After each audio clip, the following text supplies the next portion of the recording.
Are you tired of the same old pro wrestling?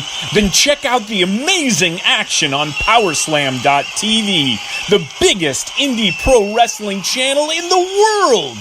Get over 4,000 hours of the best pro wrestling events from over 110 of the biggest names in the industry from over 15 countries around the globe. Get your free trial today at PowerSlam.tv. This is Jordan Grace, and you're listening to the Social Suplex Podcast Network. BWB, this is One Nation Radio. You better get it right. Rich Latta, James Boyd came to give them life. The Blackest Wrestling Podcast has come to kick all ass and drop it 6 feet if they kicking trash.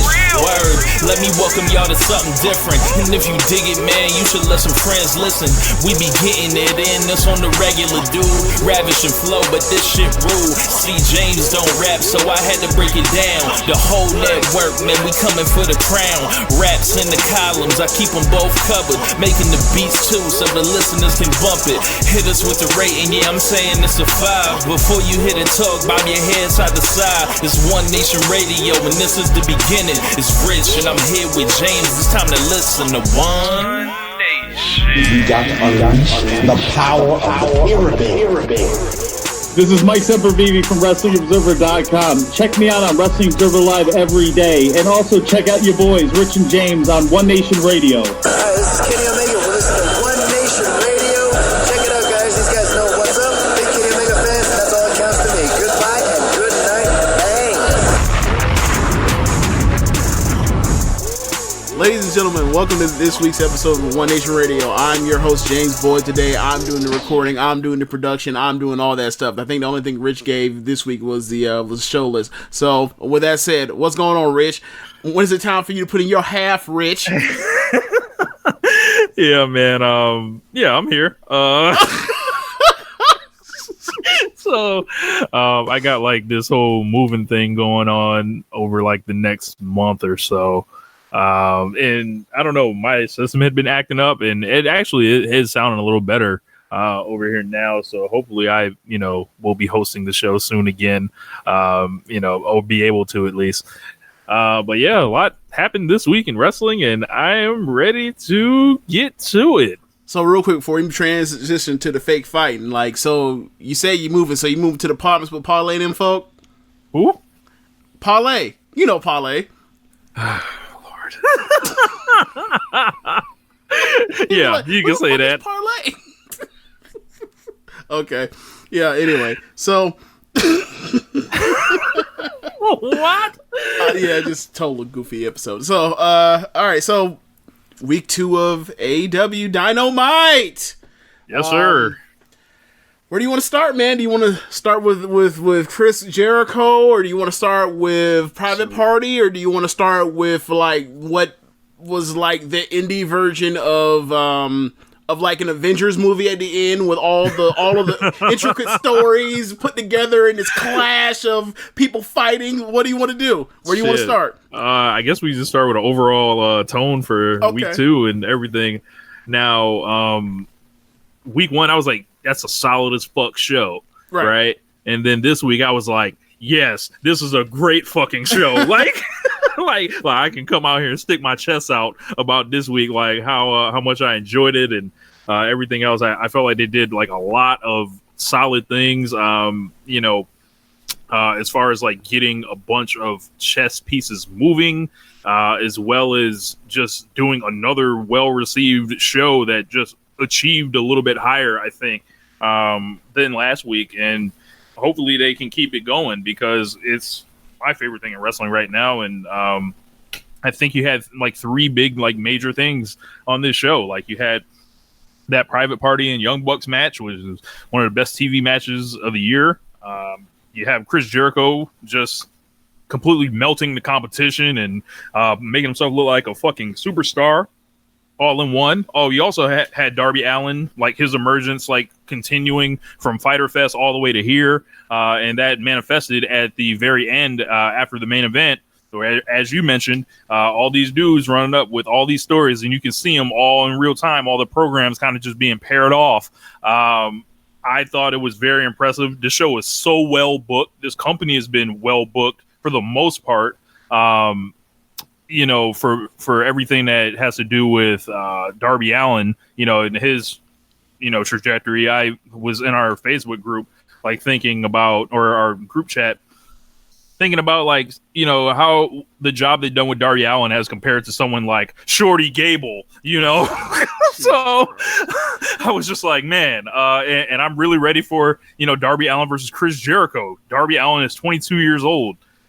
What? And he's gonna be like, you know, on the grandest stage against Chris Jericho, who's like at another career peak. You know, it's almost like Bill Simmons with Chris Jericho, like when he was writing about all these peaks that Michael Jordan had, these different kinds of eras. I feel like Jericho's peaking again in his career.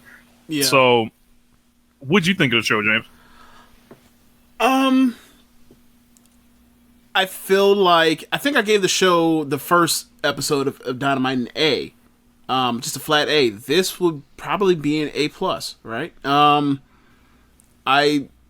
It improved upon some of the things I had problems with. Like, we had baby faces actually not get their ass kicked in left and right all show long, right? So, we also, I mean, I've really, at this point, my only real concerns is, like, when are the cameraman and the camera director going to get their shit together on these dives? Like, when are they going to stop missing every 3 dives?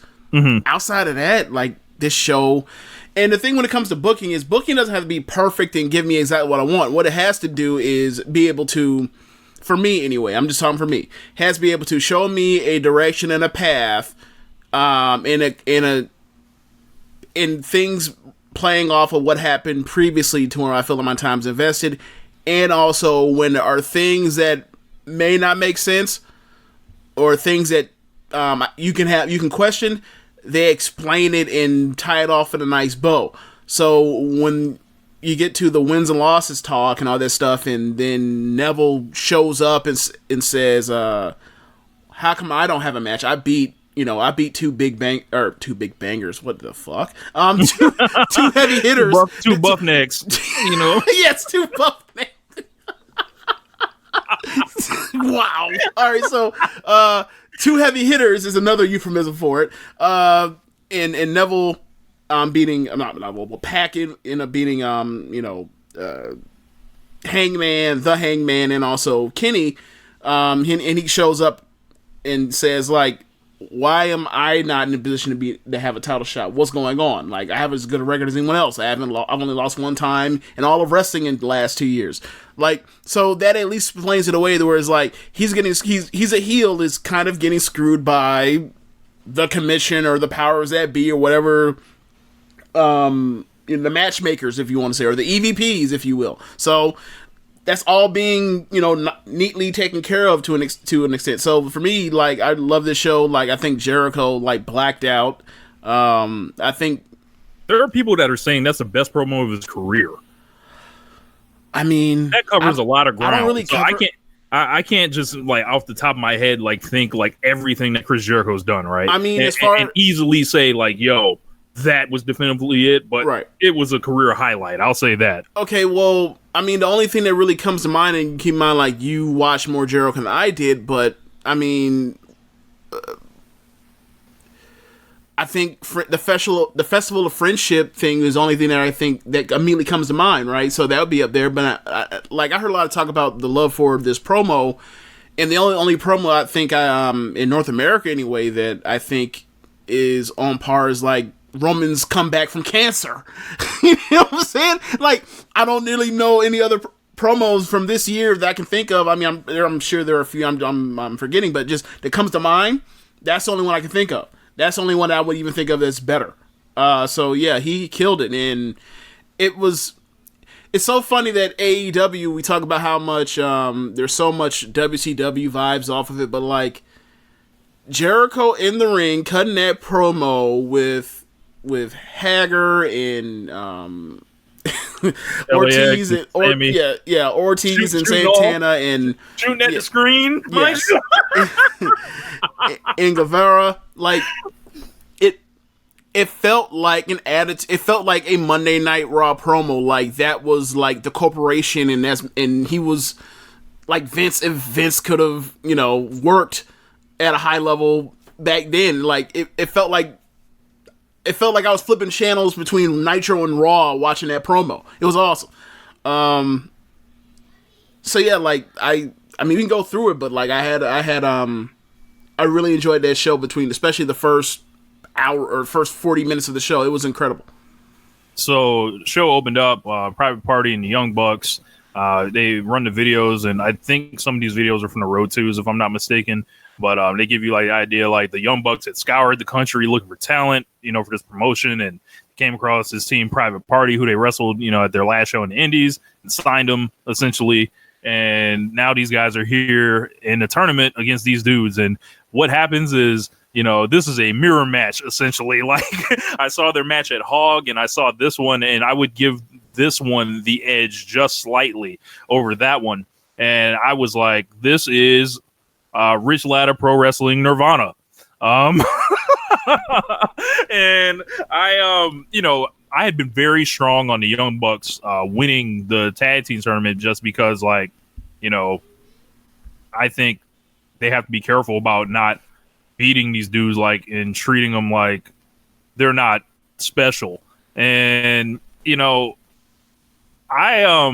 I was shocked that this happened. And it was funny because, everyone's waiting for it, as we've seen in pro wrestling for the history of pro wrestling, people that are on top pushing themselves. And what this is showing me is that the Elite are really unselfish in a lot of aspects and conscious. I don't know if it's unselfishness or them being so conscious of what has like done people in the past that they're trying really hard to overcorrect.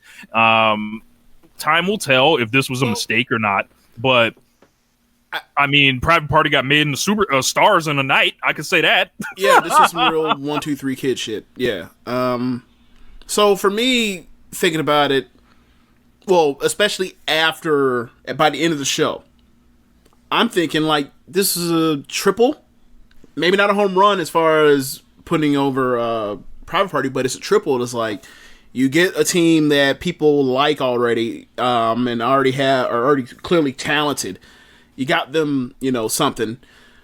They get to have another match where they get to wrestle their heart off and eventually lose to Lucha Bros next week, right? Or 2 weeks from now.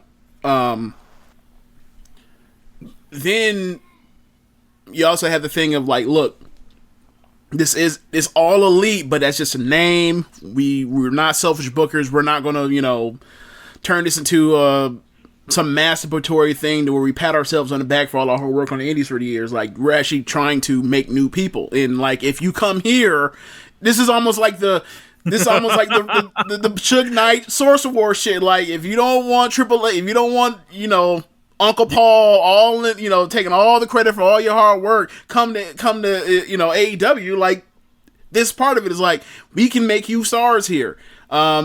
Or we will try our damnedest in smart ways. So, yeah. And then you also have, by the end of the night, you're like, okay, so what the hell are the Young Bucks going to do? Oh, Santana and Ortiz. And also, like, they jumped them at Double or Nothing, correct? Yeah. Or all in. Yeah. All out. Yeah, so it's like, you also have a story with that. So it's like, they immediately start fighting with that and all of that. So, like, that's their direction. And immediately, in the same night, they lose out the tournament and they immediately have a direction. So it's like, that accomplished 3 major things.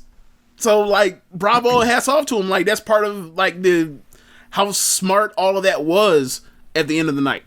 Yeah. So, I mean, I loved it. I mean, it was a great match. I mean, I still have my issues with the Young Bucks matches where it's like, there's a good deal of people, setting up to do like spots and choreography as opposed to, trying to pretend that some of it's wrestling or most of it's and all of it's wrestling. So like, that's going to pull me out from time to time in the match, but the match is spectacular. So what can you say? Like, best match I've seen on TV this year. Riddle and Cole, the Gauntlet with Kofi, the first Andrade and Ray. Those would be the top 4, I think. So yeah, I mean, that's high praise. Like, those are all spectacular matches. Yeah. And for Private Party going forward, you mentioned it. Like, I'm not, I don't think they need to win the tournament or anything.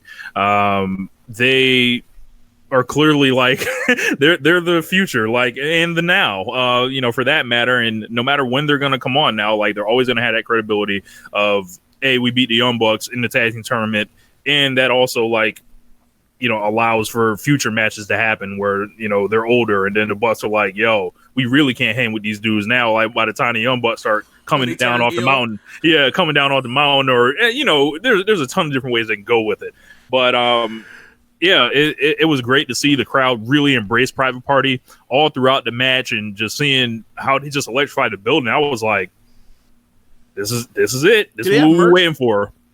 They do have merch. I'm gonna just look at it. I think I saw the Inner Circle shirt after Jericho came out there, and I thought he was gonna do the Naito where he just wrestles. This is almost like a royalty shirt. Like, this ain't a big match. I'll wear it, and then whoever it was, I think it was Hangman, ripped the shirt off. I was like, you fucked it up. You ruined it. I wanted to wrestle in this shirt. It'd been funny. But yeah, I think second match. So Jericho's promo. I mean, Jesus flame broiled.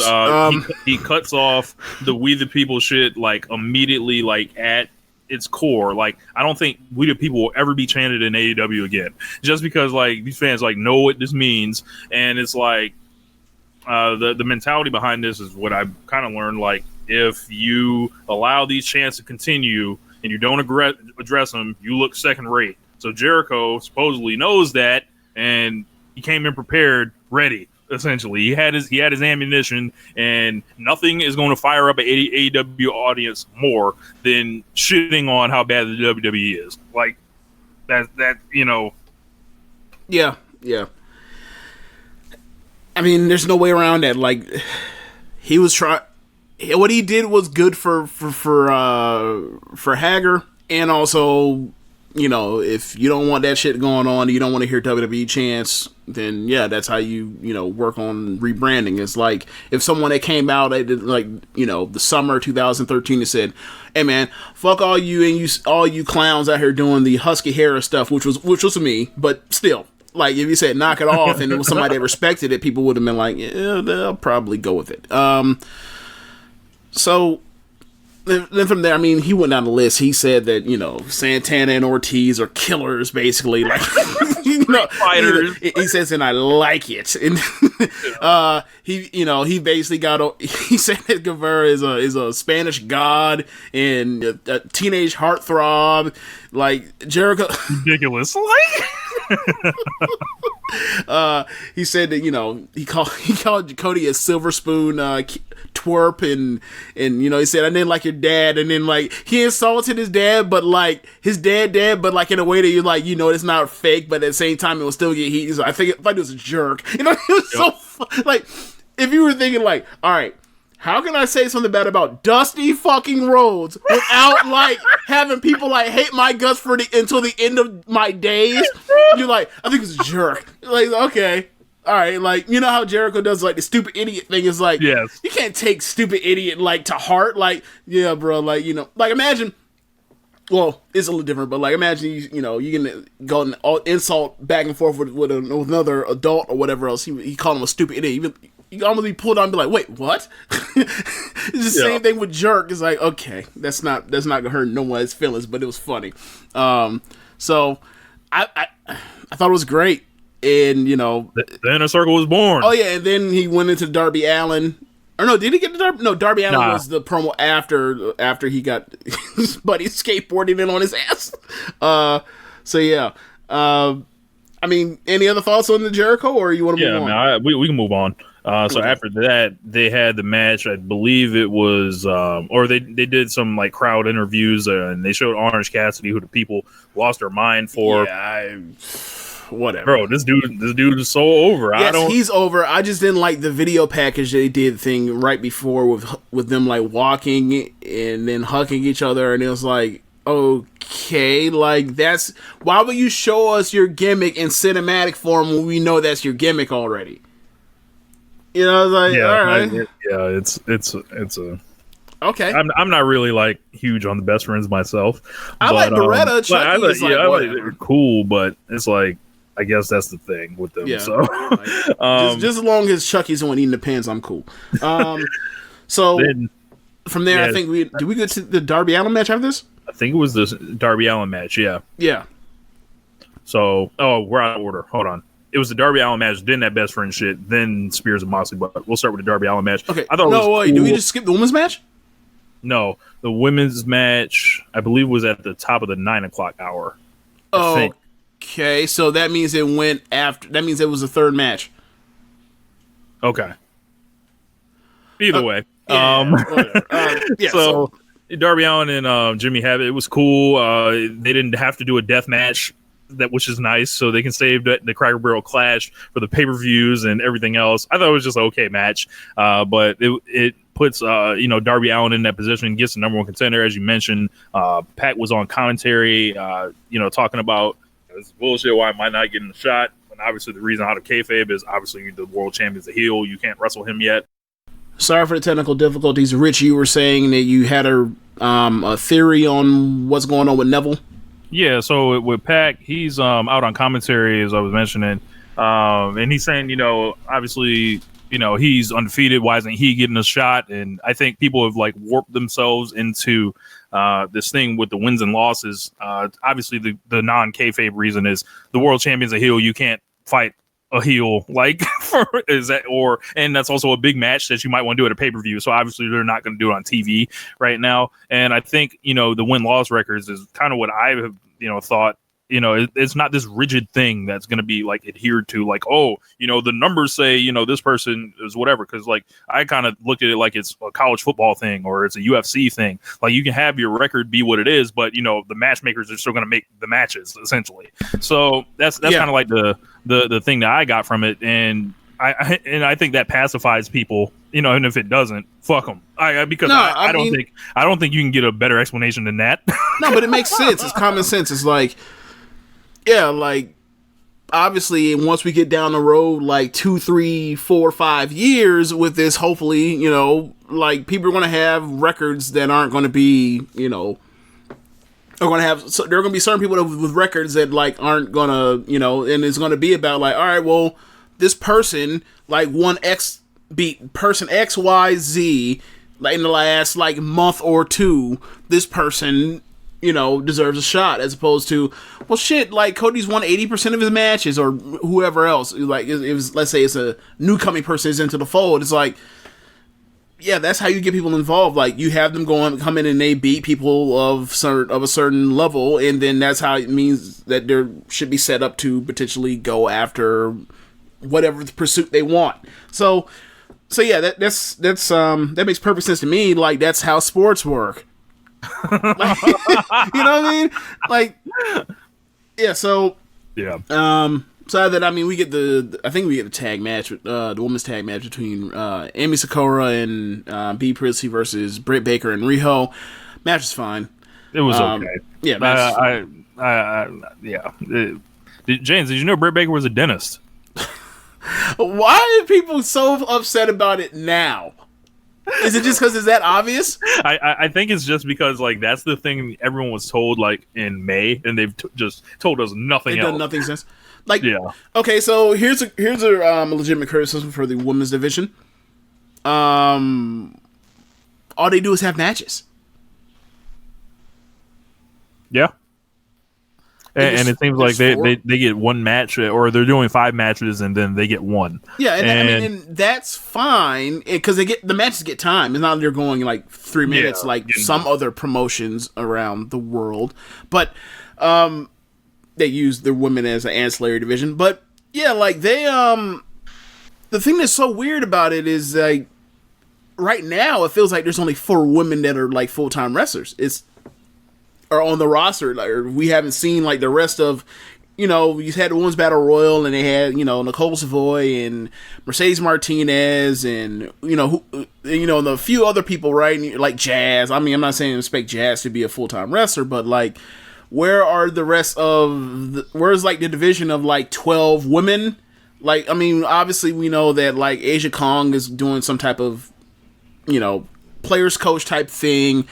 Brandy's in kind of just to take a spot at this, or keep a seat warm or whatever else, or just to tease the crowd that they're going to treat her like she's basically it's almost like we're going to treat her like she's Stephanie McMahon and then book her the way the Stephanie McMahon should be booked, right? So you have that. You have those two. So Allie's around as well. Penelope Ford is around, but they're not like they were on AEW Dark, so they weren't on the show. So we haven't seen. But my point is with that is like, yes, they were on Dark this week. I watched that match, but where are they as far as on the main roster? And the thing is, they're just not good enough wrestlers to be in that spot. Okay, fine. I mean, you're never gonna have me upset because you're not putting someone in a spot that they're not ready for. Like that's kind of the,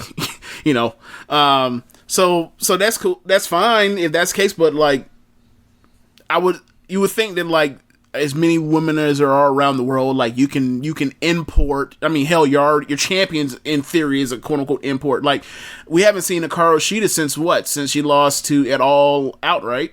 All Out, yeah. Yeah, it was like when is she coming in? Like, I mean, they have a roster. She has a show. Like, she has a show like tomorrow, I believe. I thought I saw her post, so maybe she'll be in after that because I know she's supposed to be moving to the U.S. soon. Okay, well, the reason why I'm kind of wondering is because, like, we also follow Stardom and we kind of know those dates and whatnot. It's like, I mean, like Bea Priestley, she's not going to be around in November or like after. Like the week after November, after Full Gear or whatever, like she's not gonna be here. So it's like, who's gonna fill in this void? And like, when are you gonna see more faces? And then like, when are you gonna kind of get the roster positioning of where these women are supposed to? It just feels like they're all kind of on the same, still on the same like same pedestal. I don't want to say pedestal, but I'm just gonna use that word because I can't level, think of it right now. Same level. Yes, that would be the word I was looking for. Thank you. So, I mean, moving on from there, Moxley. Yeah, this is a solid match. I like Shawn Spears' entrance, and I mean, he is who he is, man. He's here to get beat, and I think he's fine in that role. Like, him, he was so strong. With the character work and the promos with Tully Blanchard, like it's amazing. They haven't really let them speak either. They haven't let Moxley speak thus far. They did put promo on. Yeah, they put a promo on Twitter about 3 or 4 hours before the show that just burned Twitter up. Like when it happened, like people were saying, imagine you having this guy on your roster for 8 years and not using him and shit like that. Like mustard in transients. Yeah. Yes, I was like, notice the lack of mustard, like when I sent it out, But it was good to see Moxley get a solid TV win, and of course, that keeps his momentum going next week. They got a tag match built up, and at the end of the match, Kenny Omega came out with a barbed wire baseball bat and a barbed wire broom because, he's the cleaner. And, at this time, it's like they're going to be challenged to a duel, But before said duel can go down, here comes Pac running full speed, and he goes upside Kenny's head with the steel chair, leaves him laying at Moxley's feet. And Moxley, being the honorable gentleman he is, turns down a dead to rights Kenny to where he could have just beat his fucking skull in and it wouldn't have been no match at Full Gear. So a man of honor that Jon Moxley is. Yes, he's a badass, but he's not a bad guy. Shades of gray. So I think that we honestly need to. I think we need to at this point in time. I think we kind of need to give some praise to Pac because Pac was like, what is this goofy shit with him and a fucking barbed wire broom, and he hands the guy that he wants to do this duel with a barbed wire baseball bat. This dude's a fucking clown. Let me go ahead and smash his brains in. Let me get this goofy shit off the screen for us. So, I appreciate you for doing that, Pac. Now, Kenny, please go back and get your revenge, whatever else, but let's not do this goofy shit. Like, this dude is fully... I'm sorry. At this point, it was a joke from what I saw on or I heard about on BTE when people were taking pictures of the Young Bucks booking notepads, and at one point it said Kenny Jobber ?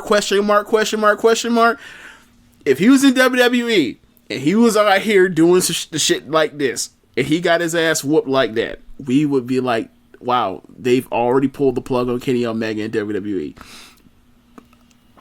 Well, especially after all these L's he's been taking, is looking real bad. I'm sure they're not done with him, obviously, but and I think he has a strong hand in this. He would look bad.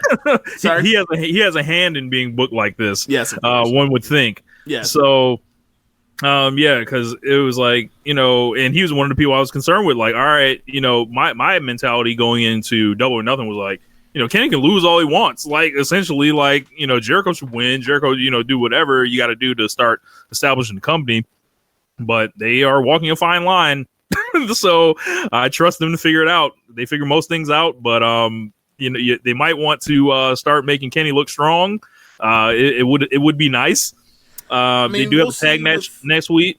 Oh, also, this coming Tuesday, we'll see that match that people are raving about between Rich and Janela. So if that's his great match and he wins it, and like I assume he did, then that kind of keeps him afloat above water, right? At least he's not drowning. But some of those TV performances that, like, I think that he needs some of those because people don't like.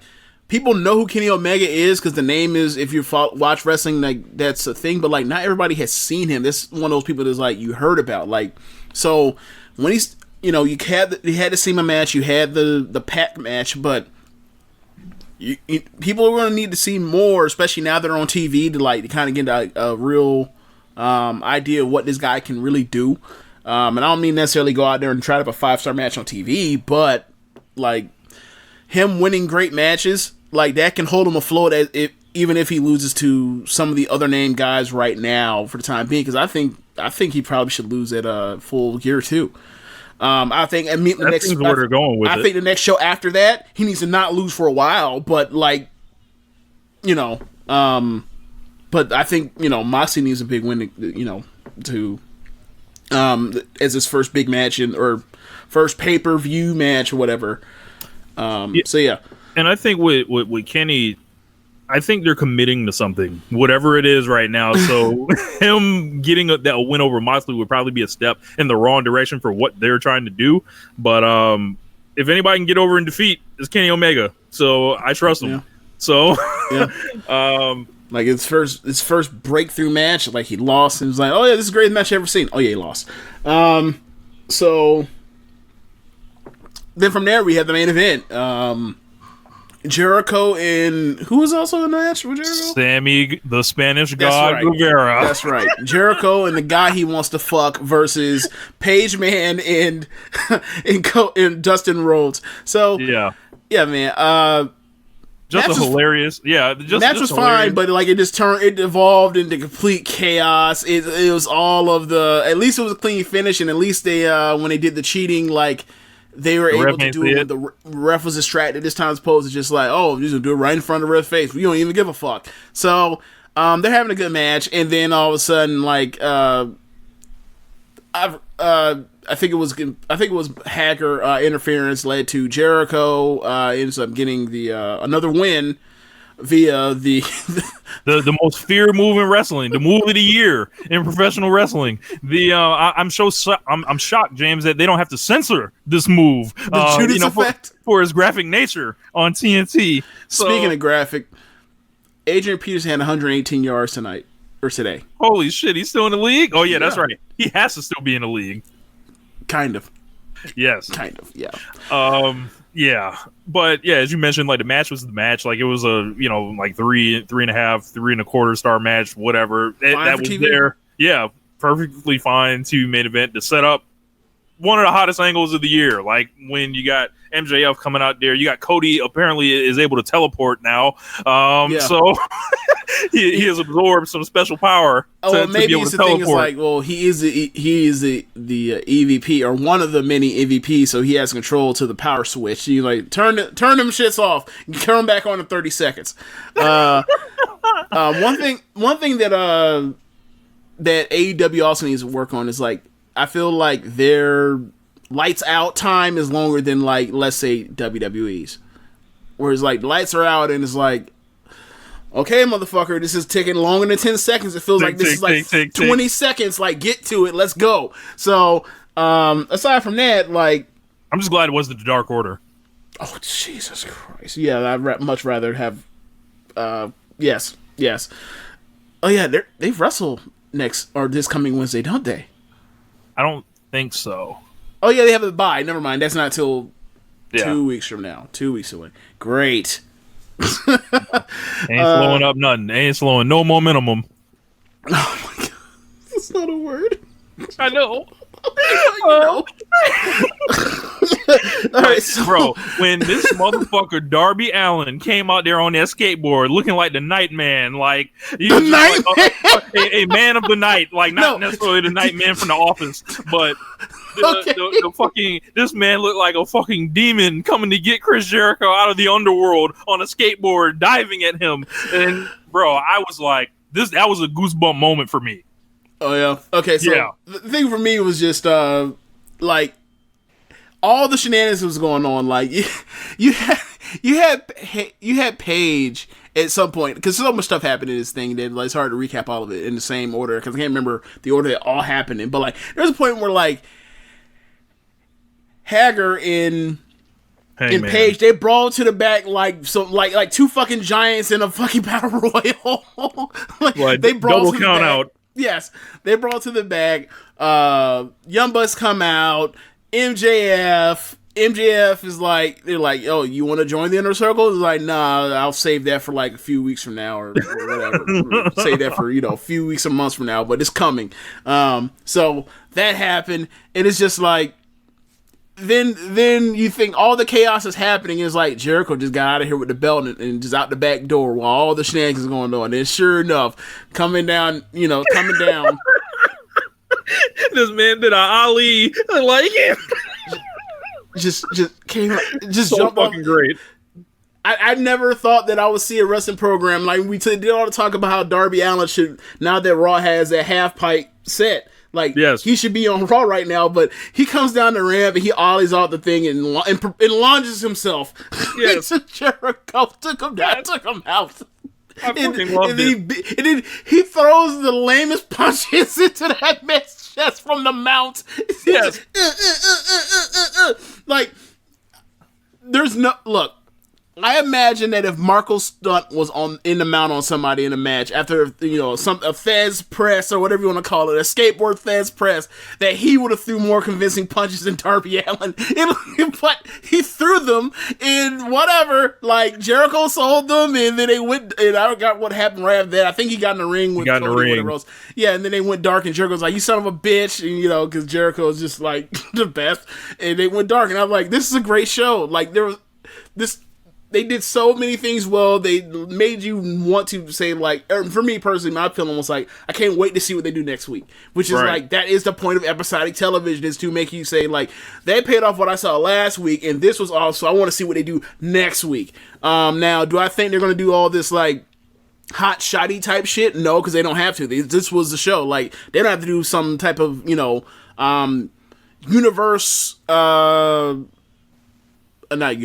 universally connected stuff like that they did for like another months. They don't have to do this sort of thing again. Like you have the inner circle versus the elite. That's roughly the story. Yeah. And then right now Kenny's kind of taken away over to the side with what's going on with Moxley and Pac, but more or less it's the elite and the elite adjacent versus Jericho's inner circle, and it's like awesome. Yeah. Can't speak highly enough of the show. So, yeah. What do we have next on there? So we have spent like 40 minutes, close to 40 minutes talking about AEW's TV show. So, man. That usually doesn't happen. No, I mean, no. Sometimes we used to do TV shows, and like normally when they go this long on a TV show, it's because we're bearing whatever dumb, bad creative, stupid ideas. Right? We normally are here bearing stupid ideas from bad creatives. So that's done. So yes. Happy One Nation Radio. Who knew such a thing existed? Though that does exist, and normally it's whatever that it does exist. Normally it's like, oh yeah, like some great show, like a pay-per-view. Like we rarely ever gush about a TV show like this. Like this was the best TV show of television I've seen, or WWE, or not WWE, wrestling TV show that I've seen since like what? The only other thing I think of is like the opening round of the Dusty Rhodes Classic this year. That's it. When like they had like four all straight tag team matches are all like damn near 4 stars. Like that's it. That's it. Those are the 2 best matches of TV I've seen. Or 2 best TV shows of wrestling I've seen this year. That's it. Yeah. So all elite, man. Yeah. So speaking of NXT after TakeOver 26.5, they come back and they give you a main event with Kushida and Walter. They have Roddy's first defense of the North American title. Let's see, they have Leo Rush challenging Leo Rush and winning. Yes, and that was starting the show. Did you see that match? Good match. It's more of the same of it was more of like a thing of, I'd probably say 3.5, probably 3.5 star type match. He's just spectacular. It was mostly based around like Gulak just trying to bully him because he's bigger, and then he eventually overcomes. He works over his leg some, and then he eventually overcomes and ends up hitting two frog splashes for the win. Like I said, 3.5 star match. I'm interested to see Leo Rush. Shout out to Leo Rush for walking back in and getting that belt put on you and upsetting somebody somewhere. Yeah, like I'm just now he's the perfect dude for if they're going to be on national TV and you're going to have a cruiserweight belt still. He's the perfect person to have that belt. Like he's one of the best. Because remember we were talking about this after somebody was on Twitter like losing it, talking about how Jericho isn't better now, is that like there's nobody that can talk anymore, and it's like I didn't reel off a list of people like it was like Cole, Gargano, Ciampa, Velveteen, New Day, the Usos. You can look around the rest of the world, right? Like one of those people that's absolutely talk his ass off, Leo Rush. So that's another one of those people that cannot talk apparently, but you'll see in time. You'll see in time. So I'm trying to think. I think they brought out after that there's a match where just Rhea just destroys Aaliyah. Aaliyah made it on USA. This is her second match on USA. Man. Yeah, she lost. Remember that match, that botch fest? Not botch fest, but like that big botch. Oh, that was on the network. Zaya had. Yeah, that was network. Okay, yeah. Okay. That was a 2-hour show. Yeah, so she was out there. They came out there, and it was one of those squash matches that were like, you know how there's always like, we're gonna give you somebody a spot, and like they're gonna it's go a down to a knee showcase or whatever else. Nah, she like raked her back. She no-sold the back rake. Rhea like grabbed her, put her in like an inverted like Texas cloverleaf, and then Cesaro spun her, and then like after that hit a sit-out splash from it, and then like locked it on harder and made her tap out. And it was like, Rhea, like I remember thinking to myself, if they ever do a female version of the Shield, Rhea's my Roman Reigns. She absolutely is. So just a badass. You want no smoke, Rhea Ripley. So I'm trying to think what else is on that show. They had the Roderick Strong and yes, Shane Swerve. Strickland. I'm just calling him Swerve. It's Shane Strickland. I think his name is Isaiah. Isaiah Scott. Yeah, Isaiah Scott. He's Swerve. He's just Swerve. That's gonna take me a minute, dude. Now, last time we saw Swerve, the only time we've seen Swerve on NXT TV is the Breakout Tournament. I think the Breakout Tournament, he put over Cameron Grimes in the first round. Yeah. So in this Cameron Grimes thing, like you seem to be all over this. He's just a heel that's dressed as ridiculous for heat, and then like they bring him out, and it's like nobody reacts to him in the way that someone that in the Breakout Tournament that ended up in the finals should be like reacted to. Like they're kind of like, oh, okay, and then like more or less he beats people. For the most part, he's been beating people like with his double foot stomp, like super quick.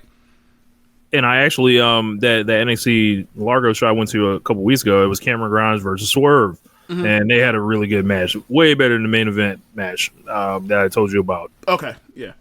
So they, they're going back and forth, and it's like, you remember, like, you forget that, like, oh yeah, Roddy's like, even though he's this technician backbreaker thing, like, or backbreaker person, the one of the best things he does is, like, he's relentless, and, like, he's a great striker, even though he wears those boots and he's not, like, using his shin.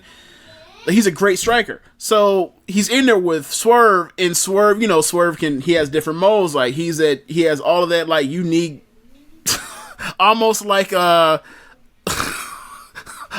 makeshift martial arts striking that he does, right? Like, he is Bruce Leroy, like Dragonfly Jones of striking and wrestling. And he also does, like, the, all the technical stuff, like we saw the Sabre match he had in New York, right? Yeah. So him and Roddy just decided, no, we're just gonna strike each other, and it was awesome. All it is this sound, this clap sounding off, like, you see just people's heads snapping back and forth, hits to the guts, like, it was just awesome. And then basically they're going back and forth. It looks like he could possibly put Roddy away. Then the Undisputed come out. He's distracted by the distraction by them coming out, and then Roddy puts him away after that, and it's like, it looks like Isaiah Scott's somebody, but he can't deal with, the numbers game, and Roddy won. But, like, I feel like now, if we were going to do a power ranking for all of the breakout tournament guys, which, the breakout tournament guys, aside from, like, 3 people, are, like, they're all just, like, the new jobbers. Like, Isaiah Scott would be, number 2, number 3. Like, it's, right now, it's like, they're only really using forwards. Grimes, ACH, Jordan Miles, sorry, but I forgot his name for a split second. Garza, and now Swerve. Next week, we're going to get Tommaso Ciampa versus Garza, but, like, Garza's clearly the most over of the 4. Like, Swerve, after this match, like, his stock is up, so I can't wait to see what they do with him next. Like, I want to see him mix it up with some of the other guys. Like Isaiah Scott versus Gargano will be just crazy. So, I can't remember what else happened in the show. Oh, we had a match between Dakota Kai and Bianca Belair. It was a match. It was fine. It wasn't good. It was just fine. It wasn't bad either. Just fine. Like a regular, like, 2.5-star match. So Bianca. Sorry, Dakota. Yeah. So it was like, well, right back to where you started. Like, we'll establish you by bringing you back in with a quick win, and then when it's time for you to wrestle somebody that we care about, you're losing again. She's so picked up right where she left off. So sorry, Caleb. You just got to deal with that. So move on. Main event. Met Bianca Belair last week. Lovely young lady. Oh yeah. Okay, so normally. You probably never seen this thing online where, like, people meet, like, famous black people, and they're like, what do they smell like? Like, what does Barack Obama smell like? What does like Venus? What does Serena Williams smell like? What does Issa Rae smell like? So I'm not going to ask you that, but just know that, like, I could ask you that, but I'm going to move on. So anyway, in a word. No, don't answer the question. Don't answer it. So, we're going to move on. So, the main event, Walter versus Kushida. Walter does it again. Another great match. Like, I was thinking after this match, because, like, this is obviously Kushida's best match on since he's gotten to WWE. But I probably give it, like, 4.5. Not 4.25. I'm sorry, 4.5, 4.25. It's just more simple Walter stuff. It's just like, he might be the best wrestler in the world, because, like, who else has matches this good while doing, like, the most basic shit? Like, he chops, he punches occasionally, he'll throw you around. He's just mean potatoes. Like, and all his matches are great. And I think there might be something where, like, he just gets so much out of being bigger than the guys he normally wrestles that like, they have the fight of their lives to withstand him or hold up to him, and then eventually puts him away. That might be the thing, like, just easy big man, little man storytelling. Like, this is the most simplistic wrestler ever, and this is awesome. So, yeah, like, so I was thinking, like, all of WWE this year, besides Gargano and Cole, is there anybody with a better top three matches? Like, because you think of the 2 UK title matches had on different takeovers. This match is 4 1/4. Is there anybody else that has better matches? Better top three match aside from Gargano and Cole? Gargano and Cole. Who else? Yeah, I think you got to start looking at Walter. You got to start looking at Riddle. Oh, yeah, good point. Riddle's got three strong matches, actually. No, he does. He absolutely does. But, like... I don't think he has that one, though. He doesn't have, like, I don't think he has a 5-star match anywhere, but he's got, like, 4.5s. He has a bunch of 4.5. He has a bunch of 4.5s, and the thing with Walter is he has a 4 3/4 and a 5-star. Or, if you do the Meltzer thing, you go over 5. He gave that shit 5.5, but I'm only stopping at 5. So yeah, like, he's doing very well on really low batting average. And someone made a point that, like, he's only in town because he had dates there. Like, he's not in Orlando. He's not being taught how to work. He wrestles around the rest of the world. Hey, what you gonna teach Walter? Huh? What are you going to teach Walter? Are you going to have Walter in there with the headgear on? Are you going to have Norman Smiley standing outside the ring, like, do it like this? Are you going to have William Regal yelling at him to make sure he rolls into a fighting stance properly? No. No, I thought you were going to be like, are they going to put him into that soft ring that people do dives off of on the top rope so they can learn how to work on their flying? I mean, look, Walter. I only see Walter fly once, and that's when he beat Dumb with a splash. That's it. Successful. One of one. So yeah, one shot, one kill. Right. So I was thinking to myself, like, dude, this wasn't as good as an AEW show. This was a great show, and, like, you look at the month. This is now finished out a full month of NXT. And, like, NXT is back on track as far as, like, being of the quality that it was, like, let's say after 25. Like, 25 felt like the energy left that, like, Gargano won the belt. Cole won the belt, but, like, Cole and Gargano aren't doing matches. Ricochet's gone, Aleister's gone, Ciampa's injured. Then they did the breakout tournament, so it's like, it just felt like there was no energy. Now, like, they're back to doing kick-ass matches all the time now, like it was, like, when this thing got up and running over the last, let's say, 2 years. So, like, is it going anywhere right now? Like, what's being laid out for NXT, like, that's going to bring people back? Because, like, just seeing a random Walter, like, every week, like, is this, like, built to be, like, this weekly episodic show? Or is it just, like, an all-star game every week? Okay, so there are a few things that are holding it together as far as sort of, like, you're waiting to see, like, who's going to be there. So as far as, like, what's the storyline coming through? All right, so after Bianca beat Dakota, she pointed out that, like, Rhea is gunning for Shayna, and she said, "Look, you just got here. We're gonna have to see who's the next challenger between." We gonna bump. Yeah, so eventually it looks like they're gonna wrestle each other eventually for in a contenders match or whatever else, and then especially because you also have EO around, like, that might be a 3-way type of thing. I don't know, but, like, for at least that they put on TV that, like, they're heading in the direction where they're gonna do at least Rhea versus Bianca, to get to Shayna. So that's one right there. You pretty much have. Back.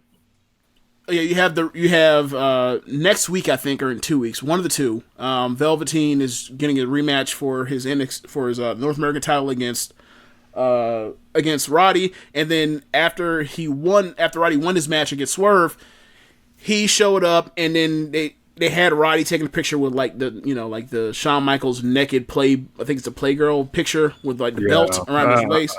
I came across that on Twitter. I was not. Basically, and then inclined to watch. Roddy has the belt around his waist while he's butt ass naked on the sofa, and then Dream snaps his fingers, and then like it's just a picture of Roddy, a photoshopped of Roddy in that same picture, except the belt is gone, and it makes it seem like it's blurred out, but it makes it seem like Roddy has a small dick. So Roddy's furious because the heel is just acting just so upset and dumb, just like, you know, the Undisputed do. So they're setting up that for another match. So they're gonna get at it again. We're also going into next week, part 4 of Lee Dijakovic. So this is like the rubber match because they're 1-1-1. The first match was a draw. The second match, Dijakovic won. The third match. I hope that they take the energy on national television and keep that up, because if they do what they did in Largo, my fucking God, I tried to not want to talk about this on the show. I got so pissed, expecting they like sandbagged on you? Sandbag mailed it in 52-cent stamp, just completely not trying, barely being athletic, chin locks, like, bro. I was like, I might as well be watching Corbin. Like it was that bad. So hopefully with the national TV, when the red light comes on, those two will go ahead and do something. Yeah. So yeah, that look forward to the best of 4, or the fourth one. And then you also have Ciampa. He comes out for a promo like right after Undisputed gets pissed off at Velveteen, and he comes to the ring with his crutch, and he says, and he gets a chair to kind of say, I have 2 weapons. There's 4 of you, but I have 2 weapons. So the heels get out the ring. He sits in a chair, and he says, I just wanted to tell Goldie that Daddy's home. The crowd chants Daddy's home. So Queen Kathy is backstage acting like she's about to interview Ciampa, while backstage Garza is hitting on her. So she's like, so you want to interview him? You don't want to talk to me? Look at me. What's wrong with you? So Ciampa comes to the back, and then Garza says something to him in Spanish, and then he just knocks his ass. Like, hits him with a forearm shot. He bounces off the wall into the floor and just melts down to the floor. And then Queen Kathy asks, what did he say? And then Ciampa does like Kevin Owens, Triple H comedic timing.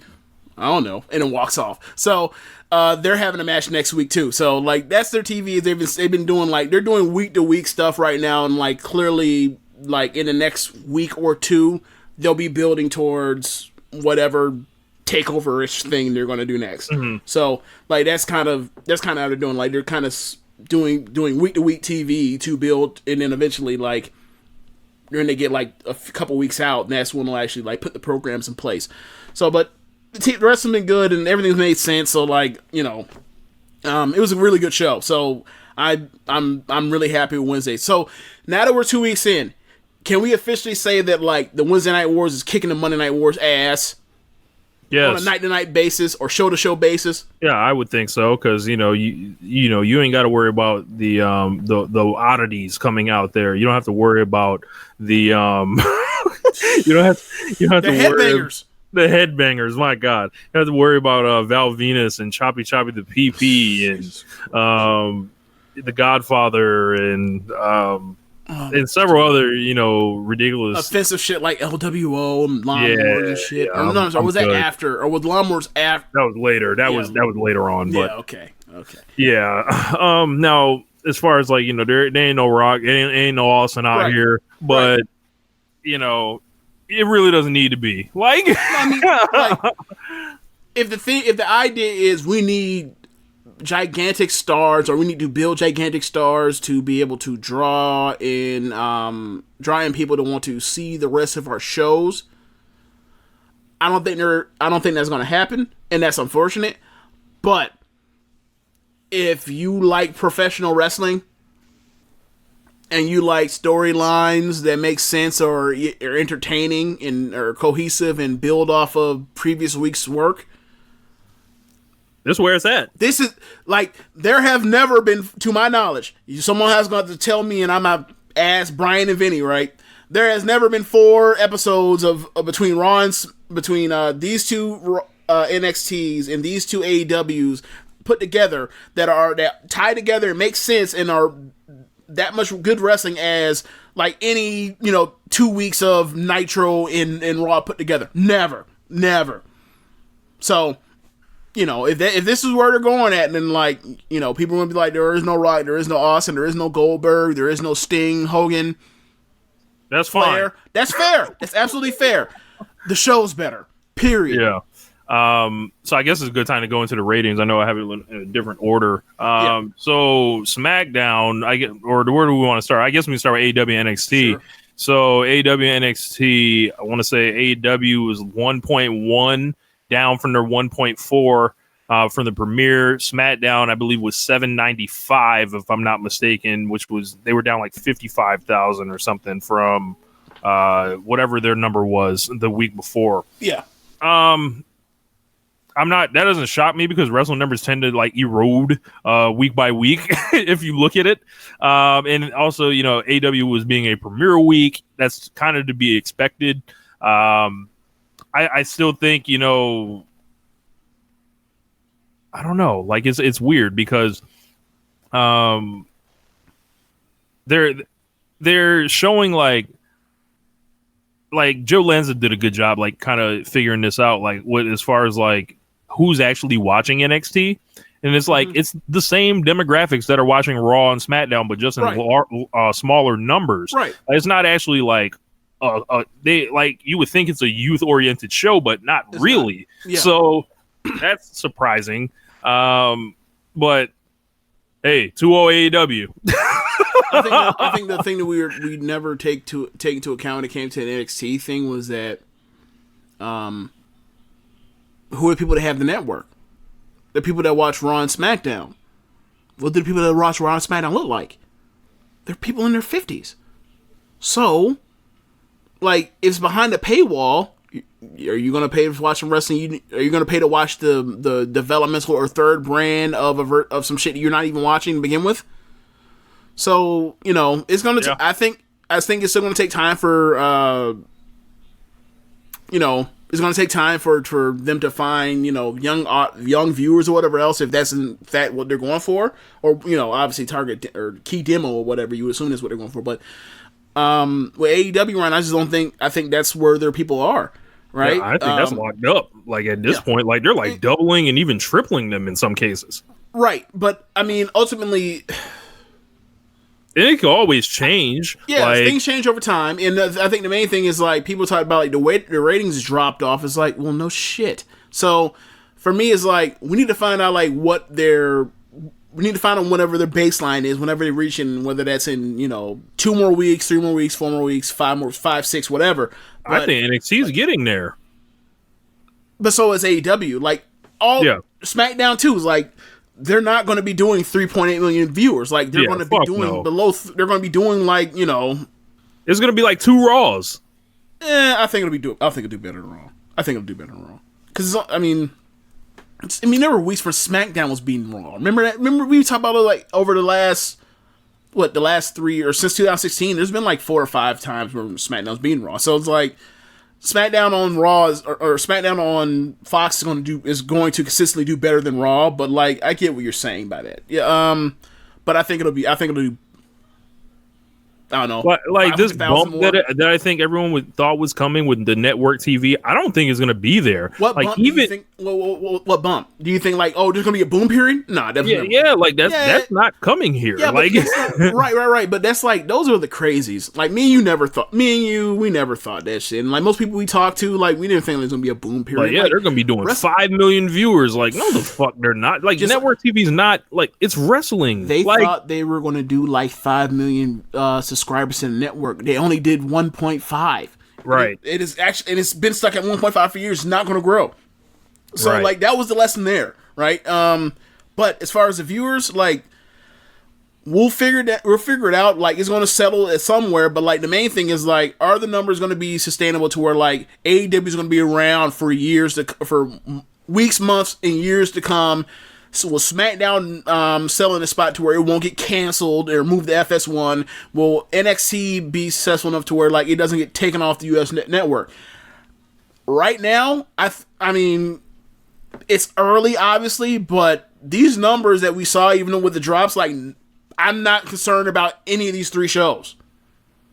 Mm-hmm. I'm just not right now. Like, look, maybe next week if, after SmackDown was not good, if it drops, another fucking million, then we'll have concerns. Well, no, if it drops a million, it's like, damn, that's below fucking Raw. But no, it won't drop that low. But you get my point. Like, if it drops to, like, if they're doing 2.4 next week, then we'll be like, okay, now it's time to ring the alarm. But it's like, no, like, of course it was going to drop by $1 million. It had fucking Rock, Hogan.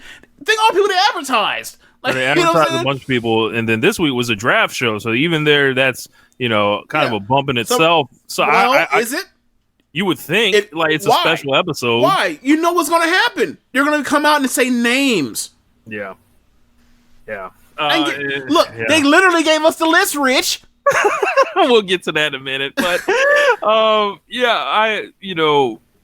I just the rating song is like hilarious, and a lot of the way people digest these numbers. You don't follow it week to week.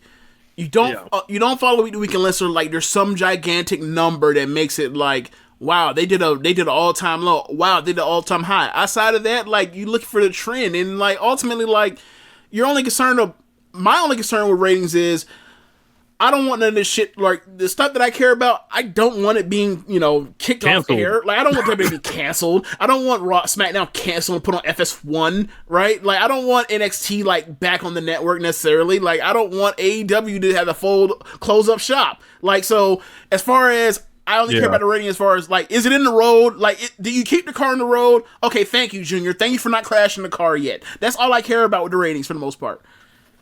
Yeah, and like for AEW is especially important because that's literally how their TV deal this is going to impact their ability to get their next TV deal, and WWE as well, as far as like keeping good ratings, but AEW even more with that ad split that we don't quite know all the numbers on. So I think if they stay in that range where they're like 900 to like 1.4 as we saw that peak, I think that's awesome. Yeah. So, another thing is, like, we're 2 weeks and we're still seeing it, but, like, it seems like Fox and TNT are both heavily invested in helping these shows out with promotion. Like, so, that's going well. Like, once the promotion stops, that's when you're like, wait, what's going on here? And so far, through 2 weeks, they're still doing it. So, I'm still happy. Yeah. So, where do you move from there? You want to talk about the draft? Oh, gosh, yes, this is a ridiculous ass draft. Okay, so you watched it, right? Yeah, I watched SmackDown. So, okay, so the draft was set up in a way to where they can have their cake and eat it too. They're going to do a sports-like draft, but they're going to split the roster in half and say that only this particular half can be drafted today. Is eligible to be drafted today. This is so bullshit. And this particular, and this other half will be drafted on Monday as a way to where it's not like, you tune in Raw and you're watching the third round. That's basically how they did it. That's what they're doing. And I mean, that's whatever. It's fine. So, but I will say, after the first 2 rounds of this draft, you're kind of like, you're like, dude, how do they have like almost every wrestler under the sun and it feels like they have no depth?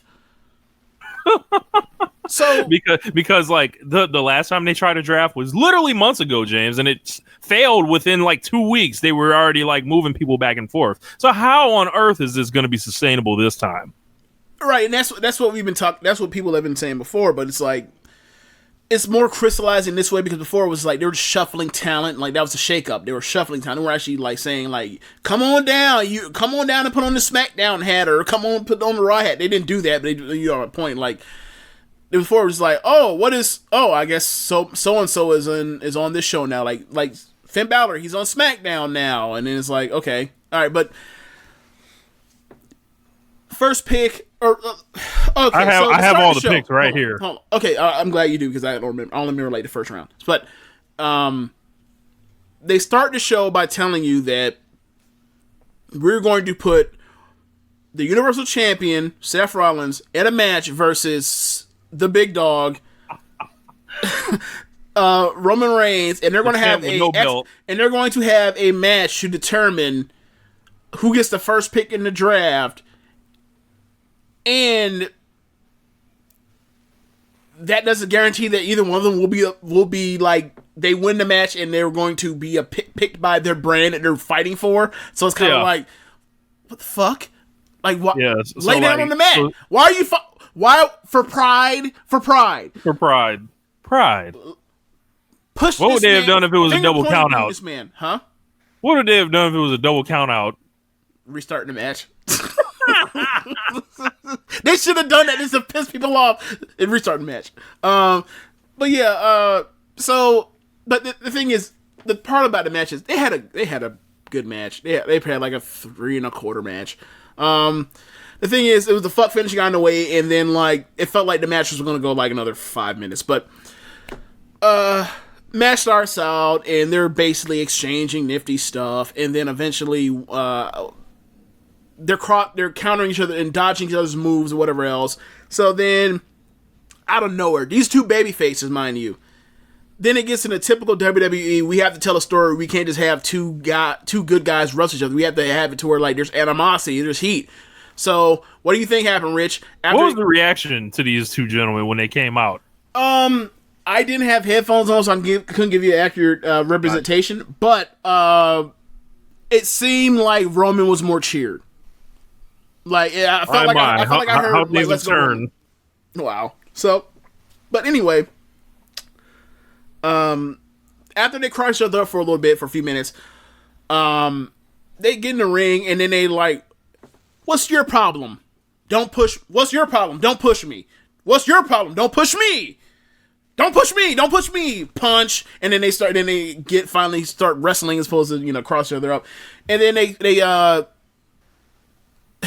well, flat out, like, it turned into a good match, and then Roman set up for the spear, and then Seth basically hit that modified pedigree out the spear that he did at Battleground 2016, where he ended up winning the belt back for Ambrose cashing on him immediately. Or Money in the Bank. Money in the Bank's what I meant. Sorry, yeah, Money in the Bank. So, that was Seth's first pay-per-view back from me. So, yeah, they did that spot, and then the lights cut off. And then Bray Wyatt comes out. Or he doesn't come out. He cuts through the ring like Diesel. I'm sorry, like Undertaker and Diesel and Bray at that cage match in '96. So, and then he drags them to hell. They spray this fire extinguisher. Seth jumps out the hole, and then Bray sticks his head out of the hole. He's a fucking prairie dog. Then the lights shut off, so because he has to scurry out and then to the stage, and then they show him on top of the ramp looking back and laughing, and then they cut away. So then, but keep in mind, while that's all happening, Roman Reigns is nowhere to be found. Gone. Look, that man saw that bullshit. Like, I'm out of here. I will not be associated with this.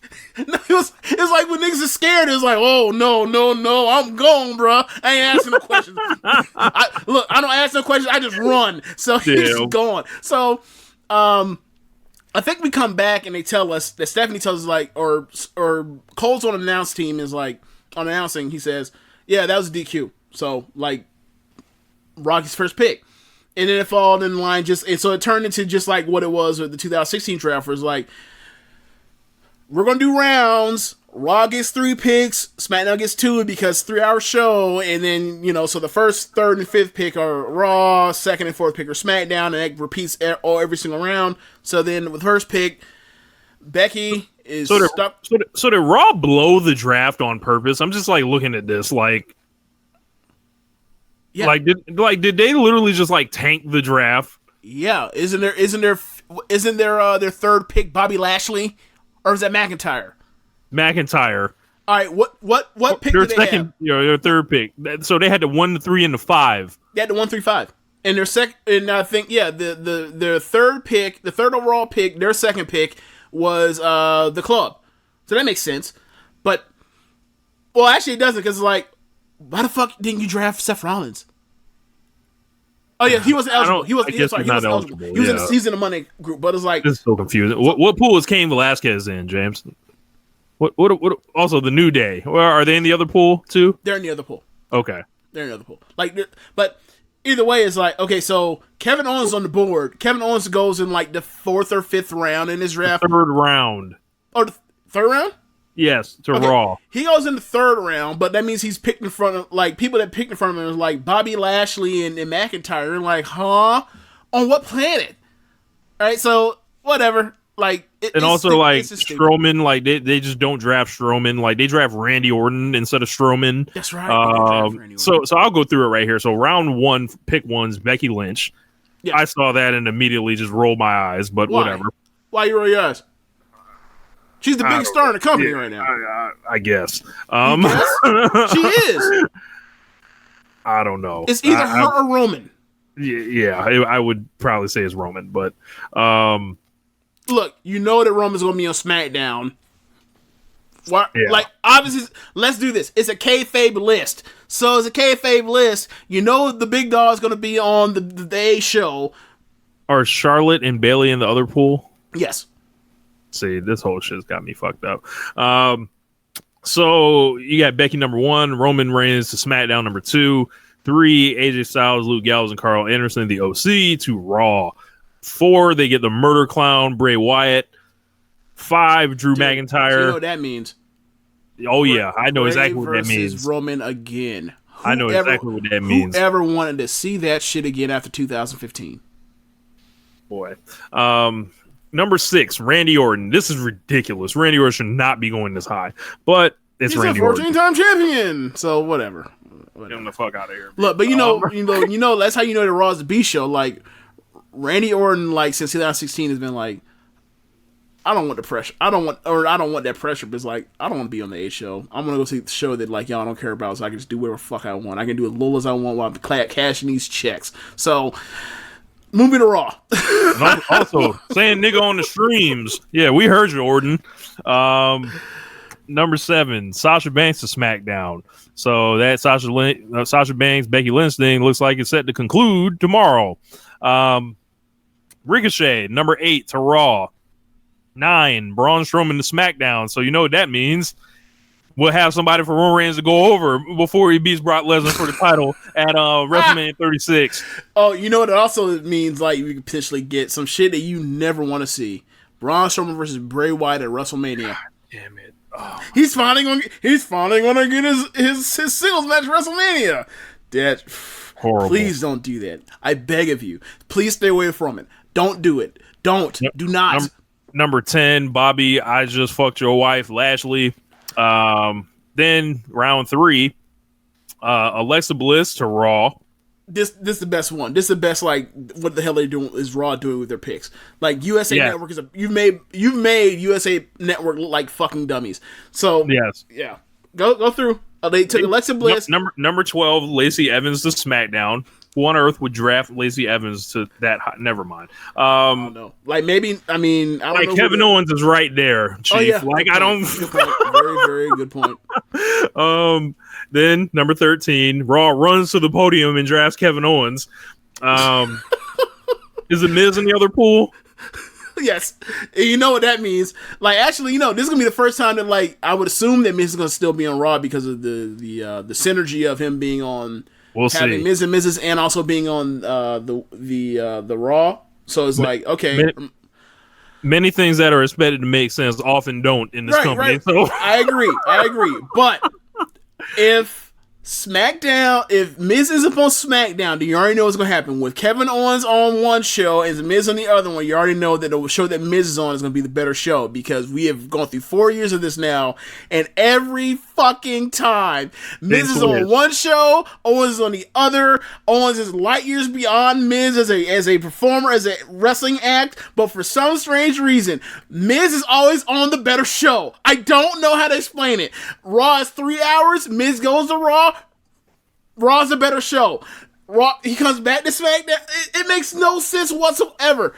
I remember the first shake up after WrestleMania 33 when it basically like SmackDown, after SmackDown had that great run from the draft all the way to WrestleMania 33, and you're like, all right, so basically they had the same roster except they traded Miz for Kevin Owens. I can't wait for this Kevin Owens and AJ Styles feud. Boy, was I fucking wrong. Yes. This is completely off base. Let's have Kevin Owens go out there and headbutt who Kevin Owens was like oh my god. That was later on. Vince was like 72 when he headbutted him. Yeah. What the fuck is Vince doing? Maybe he ain't recovered since. Like this is CTE operating with. No. Gotta remember, Jenner was already champion for that headbutt. We can't blame that on that. Oh, okay. we can't blame that on that. We can't. But anyway, back to lecture at hand. So it's like, please just put Miz and Owens on the same show. I'm tired of already knowing what show's gonna be the better show. And obviously, like, you know, for me, I'm gonna be watching SmackDown anyway. Or if I'm gonna watch this show, it will be SmackDown because it's 2 hours. Hey, so, if you watch Raw only, you're a cop, dude. Who's doing that? Like, no one I know. You know me and you. We don't do the favorite shit. Like, we have people that we like, and that's pretty much the gist of it. And because all these people are talented, right? All these people are talented and try hard. But if you are if you're gonna watch this 3-hour B show Raw, only look, I love Becky. If Becky has a good segment, or whoever else is on that show has good segments, good matches, I will find out. I will hear about it, and I will watch it later. I will not be, unless there's like some special edition of Raw, I will not be watching that shit. It's 3 hours, and it's the B show. I didn't want to watch Raw when it's 3 hours. It was the A show. Not doing it. Look, yeah. Me and you have always kind of been like rooting for SmackDown against Raw and wanted to be fair. Raw, I suppose it is 2 and 3 shit. But now that SmackDown is 2 hours, it's the A shows on Fox, they're gonna pump whatever into it. Like, I'll probably be watching that show until Vince really, fully sports entertainment is up. But like, you would think that's coming. You would think that's coming now, right? We'll see. Especially when you have Bray Wyatt. Like, he was like, yeah, we want the sports presentation. Let's put Bray Wyatt in the fucking serial killer's mask on the show. Yeah, that's. Yeah. Braun Strowman flipping cars and ambulances and tagging with kids and shit like that. Like, yes, and Roman Reigns fresh off of a fucking murder mystery. Sports like Phil. Oh, I'm sorry. A attempted murder mystery. Sorry. Yeah. So, number 14, the revival. Yes. Fine. That's fine pick. Number 15, Natalya to Raw. So it was like they started like trading women picks back and forth. Oh, we haven't gotten to it yet. Yeah. Right, what's the next round? Round 4. So we've got the Viking Raiders being drafted to Raw. So Raw starts the rounds with the picks again. Yeah. Then we've got the Lucha House Party on SmackDown being drafted. And Cole referred to it, like, brought it up by saying, I love the Luchas. Everything has to be branded. They're not can't be luchadors. They're luchas. Because we don't own the word luchador. We haven't patented that one or trademarked it. But Lucha House Party, so we'll call them luchas. Boy. Number 18, Nikki Cross all by herself. Which makes no fucking sense. This is the one I was waiting on. Raw. I'm sorry. Yeah, Raw with their second pick in this draft. With their Pacific second pick in this draft. They took AJ Styles, Luke Gallows, and Carl Anderson together as the OC because they're a faction, a team. They're an act. And then later in this draft, they take Alexa Bliss, but not Nikki Cross. And then with another pick, they decide to take Nikki Cross. I guess USA Network is just buffoons. They're just dumbasses. Well, they don't know how drafts work, even though they knew how it worked with their second pick. Yeah. So my initial impression was, okay, they're breaking them up. But I'm like, why can't you draft them together then break them up? Because they're not. When it happening, that's around this time or a little before, like probably like I think this third round is when they realized that, oh shit, the drafters all fucking leaked. Our list is exactly what the list order was, so we have to flip a couple things around to make us not look like complete dumbasses or completely like left hands not or bad communication between our gigantic corporation. So that's when they start flipping up. Like I listened to the SmackDown review on Fightful, and then Sean Ross Sapp said that like we found out later in the middle of the show that like the list is the same fucking list, just like everybody else did as following this thing company. They can fuck up a cup of coffee. I swear. If something can go wrong, it often will. I heard that the list leaked, but I was like, I remember looking like at the first round, and I was like, wow, that's the exact same order the first round. Wow, this is a whole list. That's crazy. But I didn't look at the rest of the list to see what happened. But then, like, once you see, like, Alexa Bliss and Nikki, like, both drafted the same show, it was like, wait a second, what's going on? I looked after that, and I was like, okay, so they moved Kevin Owens up. Kevin Owens was supposed to go, like, in the last round of that show. Wow. And they moved him up to about where he, closer, way more of a representation of what he represents to the company. So it's like, it's weird. And that's almost like they did that same thing with Kevin Owens in the 2016 draft where I think he went 10th overall. And it's like, he should have went in the top, 6 or something like that. So, really 19 more sports stuff with heavy machinery, gyrating and all this other foolishness that Otis is into. Look, I mean, they're a good tag team. They're over. Where do they go? To go to Raw or SmackDown? SmackDown. Ah, that's right. Yes, SmackDown. And number 20, the Street Profits, who hopefully can start competing now and stop being, the black narrators of Monday Night Raw. Yeah. So, you know how I always talked about how I wanted AOP to be like the new Shield members for Roman Reigns' heel stable. So you're like new improved, buff neck Shield, all buff necks. So I'm assuming they're probably going to be because of the vignettes. I'm assuming they're probably going to stay on Raw. But if we were going to do like since we're already doing like the hug shit with Daniel Bryan and Roman Reigns, if they did a comedy Shield with him and with Roman and fat guys, Heavy Streamer would take the cake. I want to see a comedy segment with Roman and Otis. I want to see it. See, this is off brand, James. The serious James Boyd. No. Don't do that. Otis. I'm just baffled by this. Don't do that because there's always a spot in WWE for the shenanigans. There's always a spot for the shenanigans down at the bottom of an hour or whatever else, and they're over. Is Elias in the other pool? Huh? Is Elias in the other pool? I think he is, but he's injured right now. So like, he's injured right now. But the thing for me is like when you put Yano in the G1, I'm like, I don't want to fucking see him in the grade 1. Who wants to see that? Everyone. Okay, sure. Yeah. As he's out here sandbagging everybody's fucking ratings and whatever. And then it's like, oh yeah, we're gonna put him and Taichi in the same block. We're not gonna separate the foolishness. We're not gonna break it up. You have no chance of having a better block. Screw you, Shingo. Screw you, Ishii. Screw you, Naito. The second half of Naito like to try the back half of tournaments. But just generally, that's how it works. So anyway, anything else you want to talk about with the draft other than it looks stupid? It sounds very dumb. I think if we actually did a draft, it might come off a little bit like I think we could give them a better draft. All right, so go through the draft real quick and tell me like the drop off point when you're like, wow, this company has after number 10. What was the 10th pick? Bobby Lashley. 10 right there is when you're like, wow, we have no depth. Yep, you're right. Yep. So, and something Kevin Owens should have been higher, but of course he should have been higher than fucking Lashley. Yeah. Where did McIntyre go?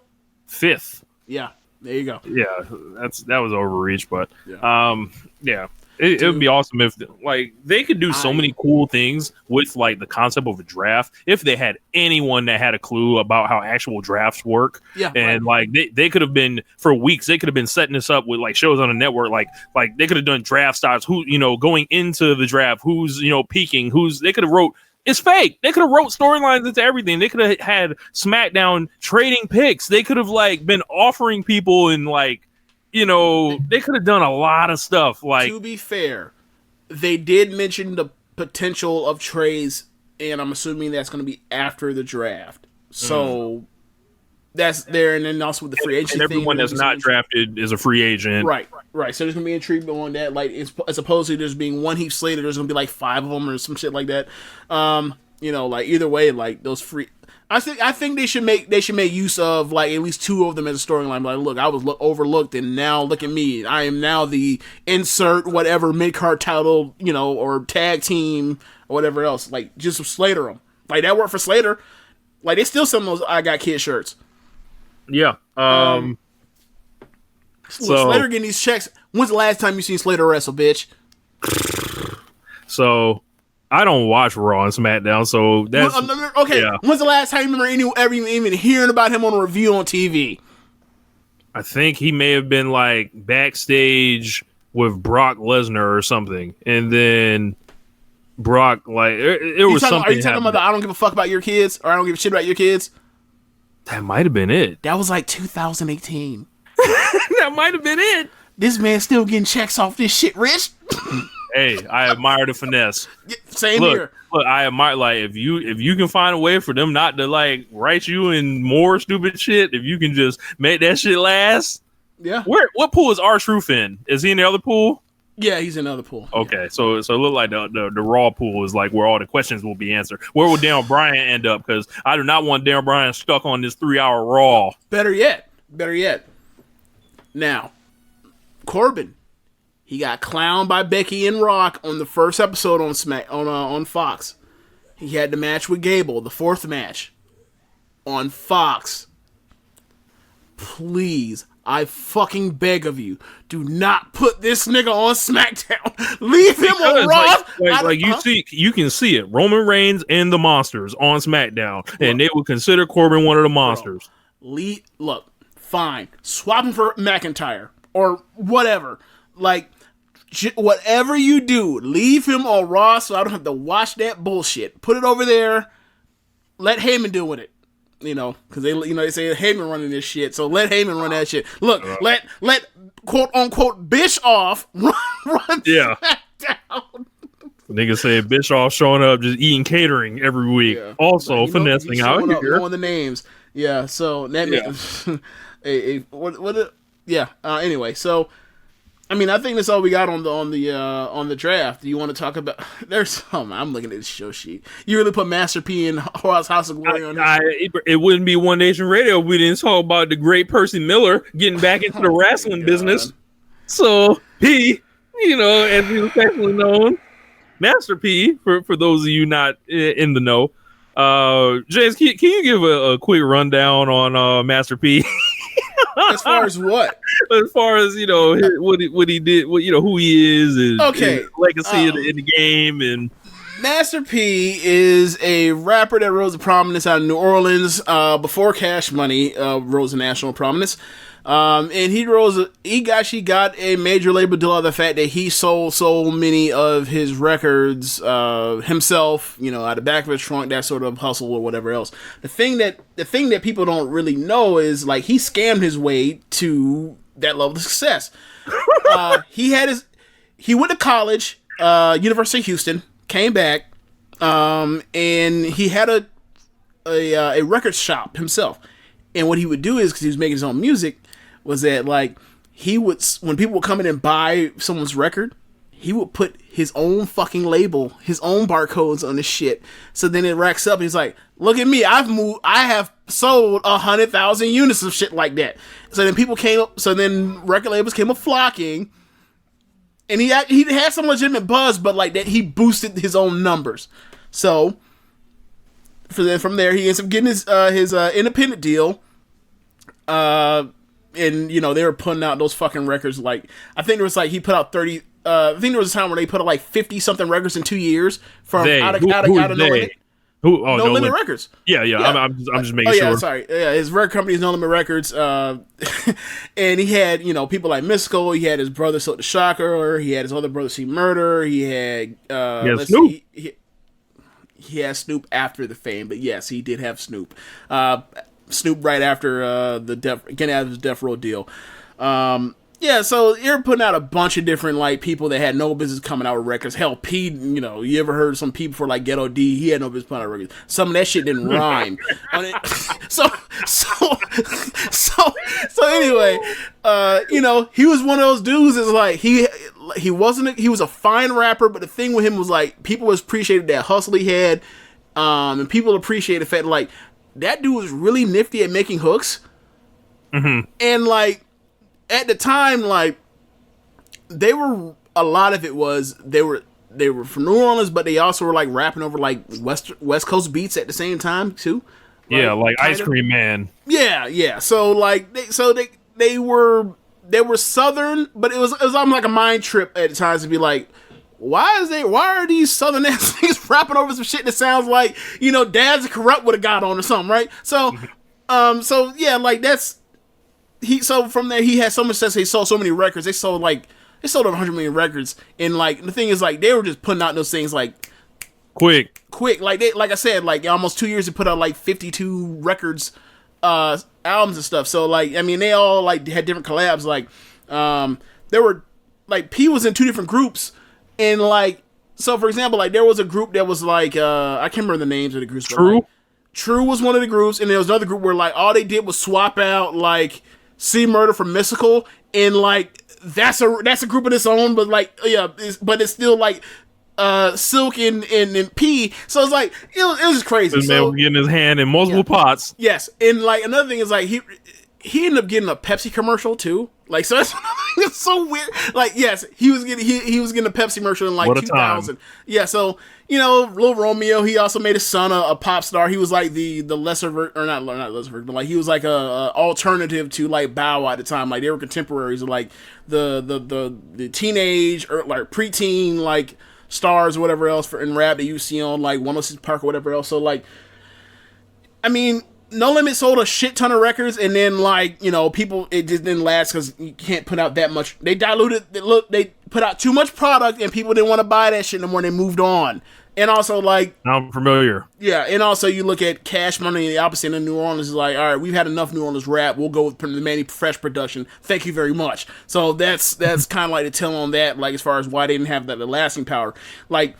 P was a good rapper, but like they didn't have a star like a Juvenile or like necessarily like a Wayne or like a future prospect. Like it's funny, Wayne is like the Darby Allin. Like if Darby Allin like ever becomes like some superstar, like the best wrestler in the world or whatever. Like that's kind of like what Wayne did. Like Wayne went from all right, he's like the third guy in this group of young dudes, and then like but he's super young. He's on like 14, and then he ascends to national superstar level. So anyway, that's enough New Orleans rap talk. Yeah, yeah. So Master P has broken into the wrestling business. Of course, he had his run in WCW in the late '90s during this time where he claimed he could sell out the Superdome. James, he could sell out the Superdome.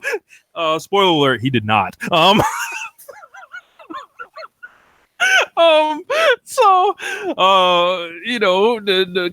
No Limit Soldiers versus the West Texas Rednecks, I Hate Rap and Swole 400,000. You guys know all the stories, but Master P has apparently bought back into wrestling, and he has purchased House of Glory Wrestling, which is a Northeast indie promotion, has ties like a pipeline in AEW. And he made somebody caught him coming out of somewhere in New York. It also has the pipeline to some of the bigger wrestling podcasts in the world, like Solid Monster and JD. Yeah, so that's also interesting. Yeah, that is funny. So JD put out a tweet, very excited about the Master P acquisition. So wait, JD said this? Oh yeah, he's all in. So I'm going to ask you a question, and my question is this: over or under 4.5 masterpiece songs that JD's ever heard in his life? Under 0. I'm sure he's heard one. Okay, he's probably had to have heard one, I would say. There's no way he hasn't heard Make Him Say There's no way he hasn't. You have to have heard Make Him Say If you're a human with a pulse, you've had to have heard that. Right, so that's one, okay. But like I'm just saying, that's like maybe I could have been for Dom. Maybe say like he hangs around somebody out there. Maybe he heard about it. Maybe. Maybe. You think you heard he did that? You think you heard hell that? no. All right, let's move on to this piece of shit. It ain't my fault. No, you did not hear that either. So, ain't no way you heard that. They ain't got P on it. Well, actually, no. P's on the hook or whatever. Or he's doing the talking. But yeah. You think you heard somebody's watching me? Oh my god. Okay, so it's cool to see. Master P said Vince McMahon watch out, whatever. So he said what? He said some shit about Vince McMahon need to watch out. I'm getting back in wrestling. I'm with House of Glory. So who knows how this is going to continue, because House of Glory was owned. I think Amazing Red was his trainer, so he's going to need to get like a trainer going for him to make some noise in this. And I actually had seen some other folks talking about it, and what P's going to need to do, he's going to need to invest heavily in the aesthetics. He's going to invest in training for, whoever his trainer is going to be to get this shit popping, and then figure out like they have a nice building. We were there over WrestleMania weekend. Whether they have a spacious building too.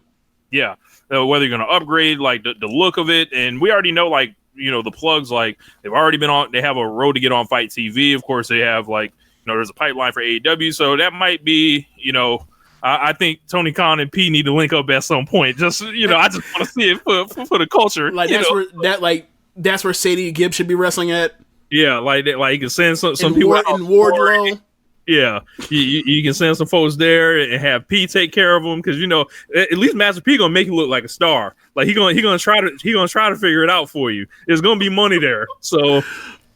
Like depends on. I wonder how big he plans to take it. Does he want to keep it like a regional, like Northeast kind of thing? Does he have aspirations of making it bigger? But the one thing about Master P is I always notice that you always hear about him starting a lot of ventures. So that's a dirty little secret. Yes. And then they might not be around. Do you want to talk about No Limit Agency? Oh my god. Do we want to talk about Ricky Williams? Do we want to talk about that? Sure thing. P was doing so much hustling in the music game that like he decided, I'm going to get in a sports agency or agenting, and he way before Jay-Z. Yeah, there's a joke that's like Master P is everything you think Jay-Z is. What? He done it all. Okay, so wait. This is in light. Now I say this is in light of Jay-Z's recent dealings with the NFL and everything like that, and P being so self-sustained, so black-owned, and so independent. Like this is what everyone says Jay-Z is. A lot of people think that's what actually Master P is. That's further. I've heard people say that about him and Diddy. I've never heard anyone say that about him and P. I've never, bitch. Okay, so. All right, so, oh shit. Okay. Ricky Williams. Okay, so back in '98, Ricky Williams was a Heisman Trophy winner. He was a lot of people thought he was gonna be the first overall pick in the draft. He ended up going top 5. So he's up. Oh my god, I forgot what ridiculous thing it was he did, but basically. Ricky, if you know anything about Ricky Williams, not everything is. He is an eccentric dude. That's the way I'm going to put it. I'm not getting into the old Ricky Williams thing, but just know he's one of the most talented runners of the football and NFL history, and he's also a bit of a off-brand type person, or he comes from left field on you a lot. So does Ricky Williams believe there are no straight lines? Oh, he definitely believes that there are no straight lines. He is definitely for all we know, when him and Lenny Kravitz was out there in that tent together, they were out here trying to find the plutonic solids. That's so. All right, so anyway, y'all Google Lenny Kravitz and Ricky Williams. Y'all whatever. So anyway, Ricky gets this huge deal. And I think it was some, I can't remember. It was something really stupid he did with Ricky Williams' money. It was let you know that this dude had no business managing, doing the talent thing at that stage right then or whatever. Or he was someone that was clearly new to the game and didn't know what was going on. But he ended up messing with Ricky's money. Ricky ended up immediately out of New Orleans. Ends up in Miami. He was a Russian title in 2000, and then he retires like 2 years later after winning Russian title. Whatever. So, but like that's pretty much Master P is almost like he's also like one of those people that's also a candidate for World's Most Interesting Person. He's also playing the fucking NBA. There's also that too. Correct. Like, he rapped, sold dope, and played in the NBA. And aged the nigga. And was in wrestling. Right. Like it's like what? A very unique life. Yes, like absolutely. Absolutely. Like the man was a hornet. Anyway, so I mean, I don't know, like I hope him the best. Like I hope that he can make Hog into something that I like hear good things about. Like we need some places like, you know, we talk about Booker T's like reality wrestling, we talk about Hog, like we need some places where like we can send talent and the audience is okay with them and not scared of them. So like yeah. Yeah, because if you watch that Hog show, I know you didn't see it, but the last one, Bucks against Private Party was the main event, and it was brothers all up and down that card. It was Spanish cats. It was like, you know, it was a lot. It was that diversity that everybody's looking for. So that's not actual diversity, but it is the quote unquote diversity that they're looking for. Correct. Like, that's why I feel like they're looking for brown and black faces. Yep. And they don't want to call it brown and black face. They want to call it diversity. Yep. Speaking of the farthest thing from diversity, NWA Powerrr. Okay, so I heard a bunch of good things about it. I heard people love the promos. I love it. So go ahead, tell me, give me the rundown. All right, so the show opens and it's like the old school graphics. You see the studio wrestling audience, and then you cut essentially to the music video. So quick question, is it more like the Georgia Championship or is it more like the Mid-Atlantic? It's more like Mid-Atlantic, I would say. Okay. So you get the Into the Fire from Dokken, so it sounds like straight out of like 1985, 86, like music. You see like all their stars in the video package, like James Storm, Eli Drake, Nick Aldis, Tim Storm, like everybody just kind of like hitting their moves, and you know, essentially you come back to the building is rocking. First dude to come out is Nick Aldis, and he's like, yeah, I'm a bad motherfucker. I'm the world champion. I got this 6 foot blonde white woman with me. I'm the man, like out here, essentially. And he cuts it like just a phenomenal promo. Just pretty much laying it out. All the characters that are coming out. There's a short match, I believe, that starts. It's like Eli Drake and Caleb Conley. It's worked in the squash match format, but I want to say it only goes like 4 or 5 minutes. And he gives Conley a lot. Cornette's on commentary, of course. After the match, Eli Drake, is his turn to talk. He cuts a great promo, and then at this point, I'm like, Eli Drake is perfect for Southern wrestling. This is nice. This great is the physique can talk. Correct, and like it was like, wow, he made the best choice he could. Like literally, if he had the foresight, like, you know. I remember when he signed, right? It was like they were on that Ring of Honor pre-show, and it was like, you signed with the NWA, and then now it just makes perfect sense. If they told him on this vision, is like, this is the perfect place for these guys to go. And it was just overall, it just felt like a throwback. It felt like 30 years ago, but today still. So, and Cornette was awesome on commentary. So, quick question. The wrestling style, is it like the 80s or is it updated? So, it's very basic, I would say, but engaging still at the same time. And then... Okay, so it's like the 80s then. Yeah. So, at the end, of course, like, you know, you get the short matches and then you get a main event with a little bit of time on it. Tim Storm. Right? Yes, hour-long show. Okay. Can't recommend it enough.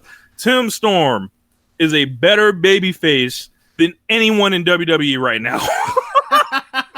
How old is Tim Horner? Was he in his 50s? Tim Storm is 50 years old, right? And he's like, he's this guy that winning the NWA World Title. He's the guy that all the resurgence of the NWA kind of started from. Okay. But he's no longer the champion. He lost it. Nick Aldis took it on. Cody won it. You know, different stuff like that. Right. But he's like, this is my last shot at the belt, essentially. And they start talking about, you know, him going through. You know, everything. He's a school teacher, and he's trying to win it for his mother, who's still alive. Mama Storm, as he said, and crowd immediately start chanting Mama Storm, and you just get an awesome like match. Like you get everyone can talk, and then it's like it's the part of wrestling that's like missing essentially. Yeah. And Nick Aldis, he's one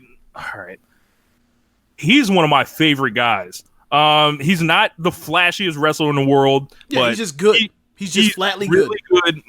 I believe I said after I watched him and Marty Scurll for the NWA 70th anniversary, I want to say they had like a 4 1/4 match in the main event. I was like, Nick Aldis should be on top as a world champion somewhere, and I'm glad he found his somewhere. And now we're gonna get to see this vision of wrestling that is needed, and then it can't be on at a better time. It's on Tuesdays, right before AEW Dark, so everyone's gonna go check out NWA and then be ready for AEW Dark. It's essentially a lead-in, like right on YouTube. And I don't know if they'll ever get a TV deal doing this. And I had concerns where once you get past that nostalgia, because that's gonna grab you. The second you watch this thing, it's gonna be like, this presentation is incredible. Like I was like, well, what are they gonna do to keep people, right? But I've been led to believe that there is stuff down the pipeline that it just keeps getting better and better and better, and all the reports coming out of it and strong reviews. I can't find anyone talking down about this show. And Eddie Kingston was on there as well. James Storm was like a superstar. Quick question: what did Eddie Kingston have to say? Because I've never seen. Eddie Kingston has a reputation that precedes him. So what did he have to say? So that part I didn't actually see, but okay. He my phone had like crashed and I had to reboot it, but I didn't go back and watch. But I heard good things. So yeah, but I can't recommend the show enough. Like if you throw it in the rotation, it's an hour long. If you guys haven't, heard about it, if you haven't been on Twitter, it's kind of hard. Like they've been sending out, if you follow the NWA account on Twitter, they are cropping out the little promos. And you can see it there for yourself, but I would encourage anyone to check the show out, especially like, if you're someone that is like, you see the way wrestling's done today, and you're like kind of disenfranchised from it. If you are like, if you're over 40 or something like that, like you're going to feel very at home watching this. And someone like me who didn't grow up watching territory style wrestling, but always heard about it, this is really cool to see this type a platform like, with that genre, because like Vince McMahon told us it was dead forever and it will never work. And this is just like another, like, fuck you, like to that thinking, like this is the way wrestling is. NWA is showing that there is another, it's like a Rubik's Cube. There's another side of like wrestling presentation, and it's not, filled with big moves and everything like that, but it's like very stripped down, very easily digestible. And I look forward to seeing who, where this goes. Like, can they make any new stars? Can they, what's the recruiting like? Like, what's, the whole, like, what's the strategy behind this? Because right now it's just a YouTube show, so I don't really know. Okay, so I haven't checked it out. I've heard nothing, like you said, I heard nothing but good things about it. But the thing is, like, there's so much fucking wrestling around, and granted, like, I could probably throw it in on Mondays, but hopefully I don't get spoiled on it because it comes out on Tuesday, and that's 6 whole days. But, like, between, whatever good things I hear about with Dark, I'm going to check that out. My Wednesdays is AEW. My Thursdays is NXT. Fridays typically for me has been Stardom whenever they have a show or whatever else, or like a Sunday show, a big Sunday show like Korakuen Hall. I normally wait until all the matches are up and then watch, but like I'm gonna have to get it where I live when it comes to that now, because Smackdown, like every so often I'm gonna watch that, but it's like, and then pay-per-views on Saturdays and Sundays, so it's a lot of wrestling. Yeah. And like you mentioned, like if sports entertainment is for you and all these kids doing the flippy shit ain't for you, this is a potential spot for you. Like, I remember looking at Twitter and seeing Plan basically like, I'm done wrestling. Yeah. And like, I hope, I mean, I haven't talked to him, but like, I hope he eventually like, takes a look at Powerrr, and hopefully that might give him something to, to at least latch on to keep it going. Cause, you only stop watching wrestling as a wrestling fan because like you just, you feel like there's nothing for you. And, you know, like you said, like that's like promos is clearly like it's like it's like the oh my God, Billy Bean is like Moneyball. It's Moneyball, right? Like it's the inefficiency in the marketplace. Like everybody does all the great wrestling around the world, like Japan and whatever else, and you have the American Indies where it's all the flippy stuff. And then you have WWE, which is whatever the fuck that is. Whatever they decide that week. Yeah, whatever they decided from one moment to the next. It's whatever they wanted to be to excuse the foolishness. And so it was like, all right, so who's doing the killer promos?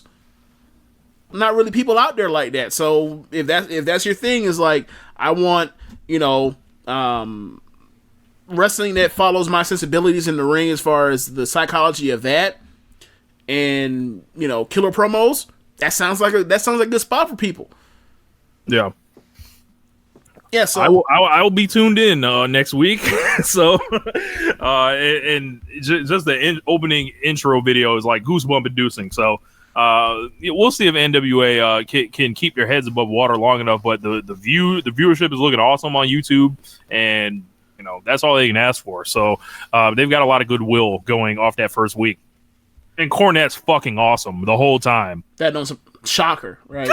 Like one of the greatest announcers of all time is still great at announcing. Like think about what people were talking about Cornette like during the NWA the 70th anniversary show. What was it, a few months ago? That's when Aldis won the belt back, right? Yep. Yeah, like people were raving about him then, so it's like that don't surprise me at all that he's still, you know, he still has the fastball or whatever you want to call it. So yeah, now that we're done, I guess time to talk about Stardom. So, Rich, hit the music.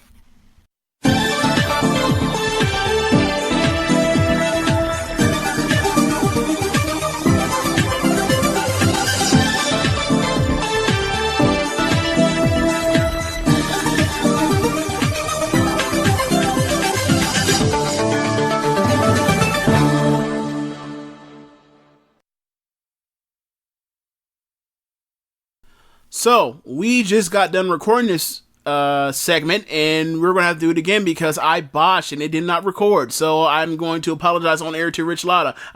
My deepest apologies. I'm so sorry. We lost like the greatest segment we ever did.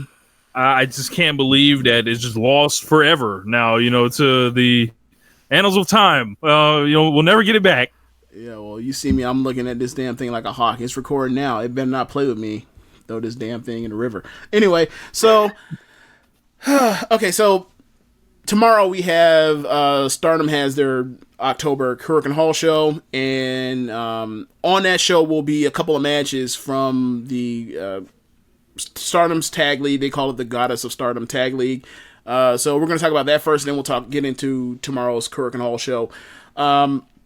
So this is just a tag league like you've ever seen. It's round robin. 2 blocks. They call it their blocks the Blue Goddess and the Red Goddess. I'm calling it red block, blue block. So just for the sake of confusion, just know that red corresponding with the Goddess one if you ever look at the standings or whatever else. So let's go through the red block. The red block is a more talented or loaded block with talent. Start out, you have the Stardom champions, the Stardom tag champions of Jungle Kyona and Konami. Second team is Mayu Iwatani and Saki Kashima. The third team is so damn cute they may as well be a anime cartoon, Riho and Starlight Kid. Third team is Momo Watanabe and Azumi. I'm sorry, that's the fourth team. I'm sorry, I can't count. The fifth team is Suzuki and Natsuko Tora, and then the sixth team is B. Priestley and Jamie Hayter, the top Gaijin team. So, Rich, thoughts on the block? Red, starting out?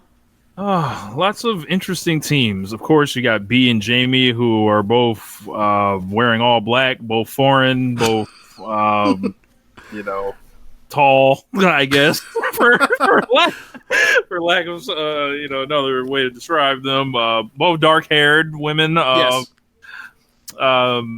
I definitely like the Momo and Azumi team from Queen's Quest, looking like they're primed to make a run here, and of course of the Rich Lattice Pro Wrestling tree, the team of Rio and Starlight Kid. Fast paced offense and no fucking around with it, getting to it. Yeah, like I can tell you right now, like Momo and Azumi versus Starlight and Rio is going to be a fucking barn burner. There's no way it's not going to be great. So for me, just immediate thoughts is like this is the most talented block. It's like the blue block has to have a couple things go right for it not to get embarrassed in like night to night match quality, but like I mean they go six deep. Like they have, in my opinion, between Jungle and Konami, Riho and Starlight, Momo and Azumi, and B and Jamie, like those are 4 quality teams where both people can step up. And then the 2 other teams have, arguably the 2 best wrestlers in the entire company between Momo and Mayu shepherding the other team. And like the other 2, their tag partners are not slouches. They're just not the best wrestlers in Stardom. So like this card is gonna, or this block is just gonna be filled in with his quality matches left and right, and this makes me think of their Grand Prix red block also, where going into the last Korakuen show, that last show, they had 5 people all eligible to still alive to win the block, and I could see something similar happening here where everybody's battling to get to 6 points, maybe even 7 points, but it's just gonna be just an asking contest, and unfortunately, Jungle and Konami are the tag champs, so chances I feel like that knocks them out. That almost feels like you disqualify, like immediately, like not a chance, right? Like they're sitting there like Okada, right? Yep. So the last few years, so for me, if it was me to see the best match in the final and also elevate somebody. Looking at some of the like the last night. Like the last night is Momo and Azumi versus Jungle and Konami. Like that's clearly a block final. So for me, I'm gonna pick a Momo and Azumi to win that block. Yeah, same here. And I feel like there's another team in the blue block that's gonna be waiting for them. Yeah. So in the blue block, the first team is Arisa Hoshiki and Tam Nakano. Second team is Kagetsu and Andres Miyagi. The third team is Natsu Sumire and Session Moth Martina. Recently signed in Ring of Honor. 2 checks. Yep, 2 checks. And, when she signed, I didn't, I had some concerns, wondering if she was going to ever come back because she was actually drafted in the Stardom draft in April, and then she did the NXT UK tryout. Now she signed Ring of Honor, but apparently she still came through. Why? Because she wants these 2 checks. Put a check with a check with a check. So MJG lives on One Nation Radio. So fourth team, Hana Kimura and Def Yamasan. Def Yamasan, she is a great wrestler when she wants to be a great wrestler. But she also has the Gene Simmons kiss face paint, so she'd be a comedy act because she does a lot of comedy. She really is a comedy wrestler, but she's also a great wrestler, right? So, depending on what we get, like if going into tomorrow's Korakuen show, Hannah could be the red belt champion. They might want to. Go ahead, bitch. Def Yamasan's gonna be protecting Hana Kimura like the Secret Service. All the pins. She eating all the pins. But like if they want to have a serious tag team and Hannah wins on Monday or tomorrow, and they want to fresh red belt champion, like we could get like serious high speed Yamasan, and like that's a great team if that's the case. Bobby Tyler and Zoe Lucas. Yeah. This is clearly the inferior Gaijin team. I can see them eating a lot of pins in this tournament. Like they could be like the tag team equivalent of Avery, where maybe they lose a lot often, but like at the end they pick up some wins and it's kind of save face, play spoiler. But I see them eating a lot of pins. Then the last team is a team I'm going to affectionately refer to as Saya on Saya. So that's Saya Ida and Saya Kamatani. These are two rookies. Saya debuted earlier in the year, like in the winter, and then Kamatani just recently in August debuted. On the undercard of some of these Grand Prix shows, she's having singles matches, trying to showcase what she can do as a young, more or less like a young lion doing young lion moveset. She had a match with Mayu that I checked out. It was like 3.5. Like, so she has at that height at 5'6", she's basically like a footer, like a 6-foot Charlotte in Stardom. So she brings a lot to the table. So I'm interested to see what she can do with what is basically like the top pin eater in all of Stardom. Like she is, if there was the heavyweight champion of pin eaters. Yes, she would be the pin eater, the top pin eater. She'd be the king of the mountain. The mountain is a molehill, but but still a mountain. That's her molehill. Yes. So, it's got Arisa and Tam written all over it for me. Yeah. You know, okay. Arisa's got her own belt, and obviously her and Tam got some, you know, that goes deeper than rap. But, you know, I think they could be, you know, facing off against, who was it? Momo and Azumi. And seeing as how Momo is kind of outside the two title pictures, you can go ahead and use this loss to further infuriate Tam with Arisa's presence. And eventually they can go down a road with that, and then, you know, you can get that rematch of the title match of the block final of block A, or the red block, and keep this shit nice and simple. Yeah. I mean, if we go down that path, like, I mean, that sets forth a white belt match, another one which would be a replay of what is probably the best match in all of Stardom this year. You elevate Azumi. She's been a trios champion before, but she's never been a tag champion or goddess champion. I don't believe. And then also, like, you know, Konami beat Arisa.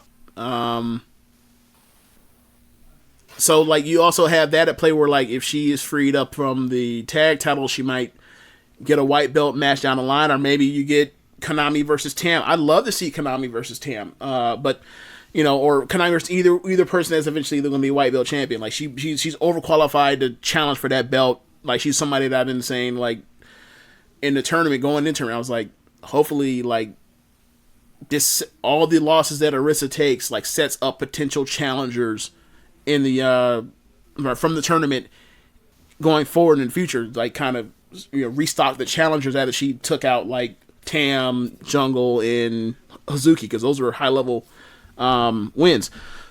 But yeah, you mentioned it.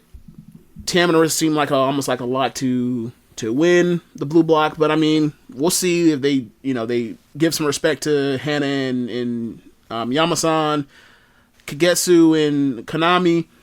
I'm sorry, Kagetsu and Miyagi. They make a great tag team champions, but the thing is, I'm kind of concerned about the fact that they're already trios champions with Natsu Sumire. So I don't know, but like Team Sendai is gonna be a fun watch in this tournament, because like they've tagged together on shows before in the past, and I mean, two quality wrestlers tagging together, they have good matches. What do you know? But yeah, like we mentioned, the red block is the more loaded top to bottom. You know, I'm with you. I'm with you on that scenario. That's the scenario I want. Yeah, that's the scenario I want. That's on paper what I'm looking at, but you know, I think you gotta throw some respect on B and Jamie, just how protected B's been. Right. And Jamie's been upsetting folks all summer, so we'll see what happens with that. I think the red belt match on the Korakuen show will probably tell us a little bit more about, you know, their future. Right. As B may be being phased out of the promotion shortly, but we'll see. Well, I don't think she's being phased out. Well, you know, she's coming off the mountain. Yeah, potentially, yeah. So tomorrow is a Korakuen show, white belt match and a red belt match. We'll start with the red belt match first. The Grand Prix winner, Hana Kimura versus red belt champion B Priestley. It feels like it's time. Yeah, and Hana Kimura been making money all summer since she signed, moving a bunch of merch and making the gates go up, and she's been this draw from what I'm gathering. And I don't think you cut her off here. I think Rossi sees the money, and where the money goes, Rossi follows behind. Yeah, and also they also had the benefit of last year when Mayu won the Grand Prix, she lost. So you can't be like, well, we don't want to just overdo it and it's automatic win. Like, nah, you've paid those dues last year by like killing that redemption arc. So like now put it on your top draw right now if you want to. You have the greenest of lights to do so. Yeah. Now, I hope they have a really good match. I think that's the hope. But either way, even if this match isn't as what we're all hoping for, we pretty much have a lock in the white belt matchup between Kagetsu and Arisa Hoshiki. They on the last night in Korakuen, in the previous Korakuen show, they had a great match. The second best match on that card, and it went to a time limit. So I can't wait to see what happens. Like, do they have to go? Are they going to go like a Bushi and Jay White, where they have to go like a couple minutes past the 30-minute time limit to like, make you feel like you earn going past the time limit? You think that's what they're going to do? So you think they're going to go like and have like a 17-minute match? Yeah, I think they'll probably have like a 20. So okay. Yeah, I'm definitely looking forward to this match. I loved their last match. The draw caught me out of nowhere. I didn't pay attention to the 15-minute call, and then I was like, what happened? But I was on the edge of my seat. So definitely looking forward to seeing a winner determined on this one. And Arisa, when it comes to the big matches, she's usually ready, and Kagetsu's awesome, aggressive, and just tough as hell, like in the ring, and she's explosive in her own way. Yeah, she's super sudden. That's what that's one of the things, like, she's so good, and I wonder like how much more respect she would have like around the rest of the world if like she wasn't like the misspitting and the Odeo Tai shenanigans. Like if she was just a straight wrestler, like a straight up wrestler, like how that would like how much more respect she would have as opposed to, oh yeah, like she looks super talented, but then like her matches don't like don't leave you like on that high that like a clean finish would give you. So I think we're gonna get it. I think we're gonna love it. So I think I almost have that like got the four. Things will be one of the best matches of the year. I almost have that like the 4.5 already just ready for it to go. Just already have it ready to go. So the third singles match, an important match on there is a showcase match between Tam Nakano and Saya Kamatani. I think I talked on the last time we talked about this, Rich, was before I lost the footage, the tape, the recording, all the old school stuff that doesn't exist anymore. When I lost a digital sample of this, or digital recording of this, I'm just trying to find the words, but found it. Digital recording of this. I mentioned to you that like Saya was in the idol part of the promotion of Stardom, where they have dancers and singers that perform before the matches or before the car starts, like on a dark performance or whatever else. And the thing about that is they bring people in, but in order for you to do that, you also have to train for wrestling, and that's how Rossi gets you. That's how he recruits. That's how he gets some of his talent. So Tam is a secretary in the office, as opposed to just being the wrestler, and she was at one point in charge of organizing the stuff for the idols. So she kind of stepped down from that recently. So like this is like a mentor-mentee type match. Like, so I'm interested to see what happens. Like obviously she didn't train her. That's more Kagetsu's thing with the training. But like obviously she had a hand in her, where she is now. So between that match she had with Mayu and also being in there with Tam now, like I expect them to have a really good match. So I'm excited to see what it can bring in for her, because she's 5'6". We talked about earlier, like there's a dollar sign on her forehead. if she is, and from what she's already shown, like that could be the future. Like, you know, we always talk about Starlight and Azumi, but like that could be Utami and Momo and Azuki and Tayo.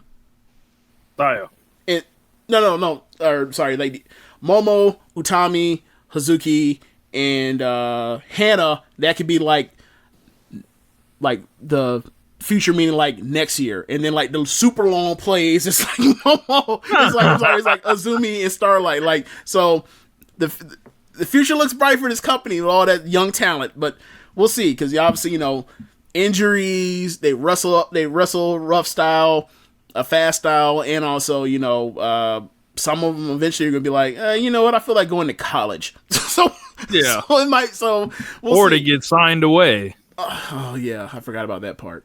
Forgot about that part. Yeah, that could happen. So, you mentioned, and also you have the block matches. I can't remember which block matches are on this show to start. So we've got the blue match of Bobby Tyler and Zoe Lucas against Natsu Sumire and Martina, and then there's Mayu Iwatani and Saki Kashima against Momo and Azumi. And that's one of those matches where we talk about like, yeah, like clearly Saki is a pin eater there, and Saki is a good wrestler, but like she is just like the fourth in command of Stars. So like they were all in that same red block. Like you saw Momo versus Mayu. You saw Mayu versus Azumi. You know what's gonna happen in this match. So it's gonna be. I'm ready. Yeah. So and also there's a gauntlet with a bunch of like pin eaters and young girls. So also I think Konami's also in that match, right? Yes. Yeah. So this is gonna be one of the better show. This has the potential to be the best Stardom show of the year. I would probably say for me, the best one was probably, might have been this last or the final of the Grand Prix. It might have been, I can't remember. Like, there's one from like the summer besides just, but it's going to be a great card. Like, you're guaranteed to have a banger in the white belt match, and everything else is going to be, high quality. It's going to damn sure be better than Hell in a Cell. So, so yeah, if you have Stardom or whatever else, I'd say check it out. I think because this show's on a Monday, I'd assume all the matches will be up by Friday, Saturday, definitely Saturday. So, if you want to put in your money to check out the show, go ahead. And next week I'll give you an update and a review on the show, whatever. So for the show about it. So yeah, that's the end of the show. Be sure to rate us on whatever. Go ahead. So it looks like Brock Lesnar's WWE 2K20 rating came in. It looks like it's a 93 overall. What? Yeah. So whenever we get all the ratings, we'll be back with our annual ratings show for the 2K20 ratings. But they are just as puzzling as normal. If you've heard any of our 2K rating shows and how they don't tend to work like other 2K games. Super weird. 93, huh? Yeah, so whatever. So that's the end of the show. Be sure to rate us on whatever app you're using to listen to this. Tell the folks about the Social Suplex Podcast Network. Be sure to check out our friends at Powerslam.tv, the sponsor of the show. If you're a fan of independent pro wrestling, they have over 5,000 hours of footage from all over the world. You can use the code Social Suplex to get your free month's trial. Don't forget to visit ProWrestlingTees.com/Social Suplex and pick up some Social Suplex Podcast Network merchandise. Be sure to check out the other shows on the Social Suplex Podcast Network. On Sundays, we have this show, One Nation Radio. On Tuesdays or Mondays, we have Keepin It Strong Style. On Wednesdays, we have the Ricky and Clive Wrestling Podcast. On every other Wednesday, we have Roman Watch This Shit. On Thursdays, we have Get in the Ring. And on Saturdays, we have All Things Elite. Thanks for listening. Peace. Later.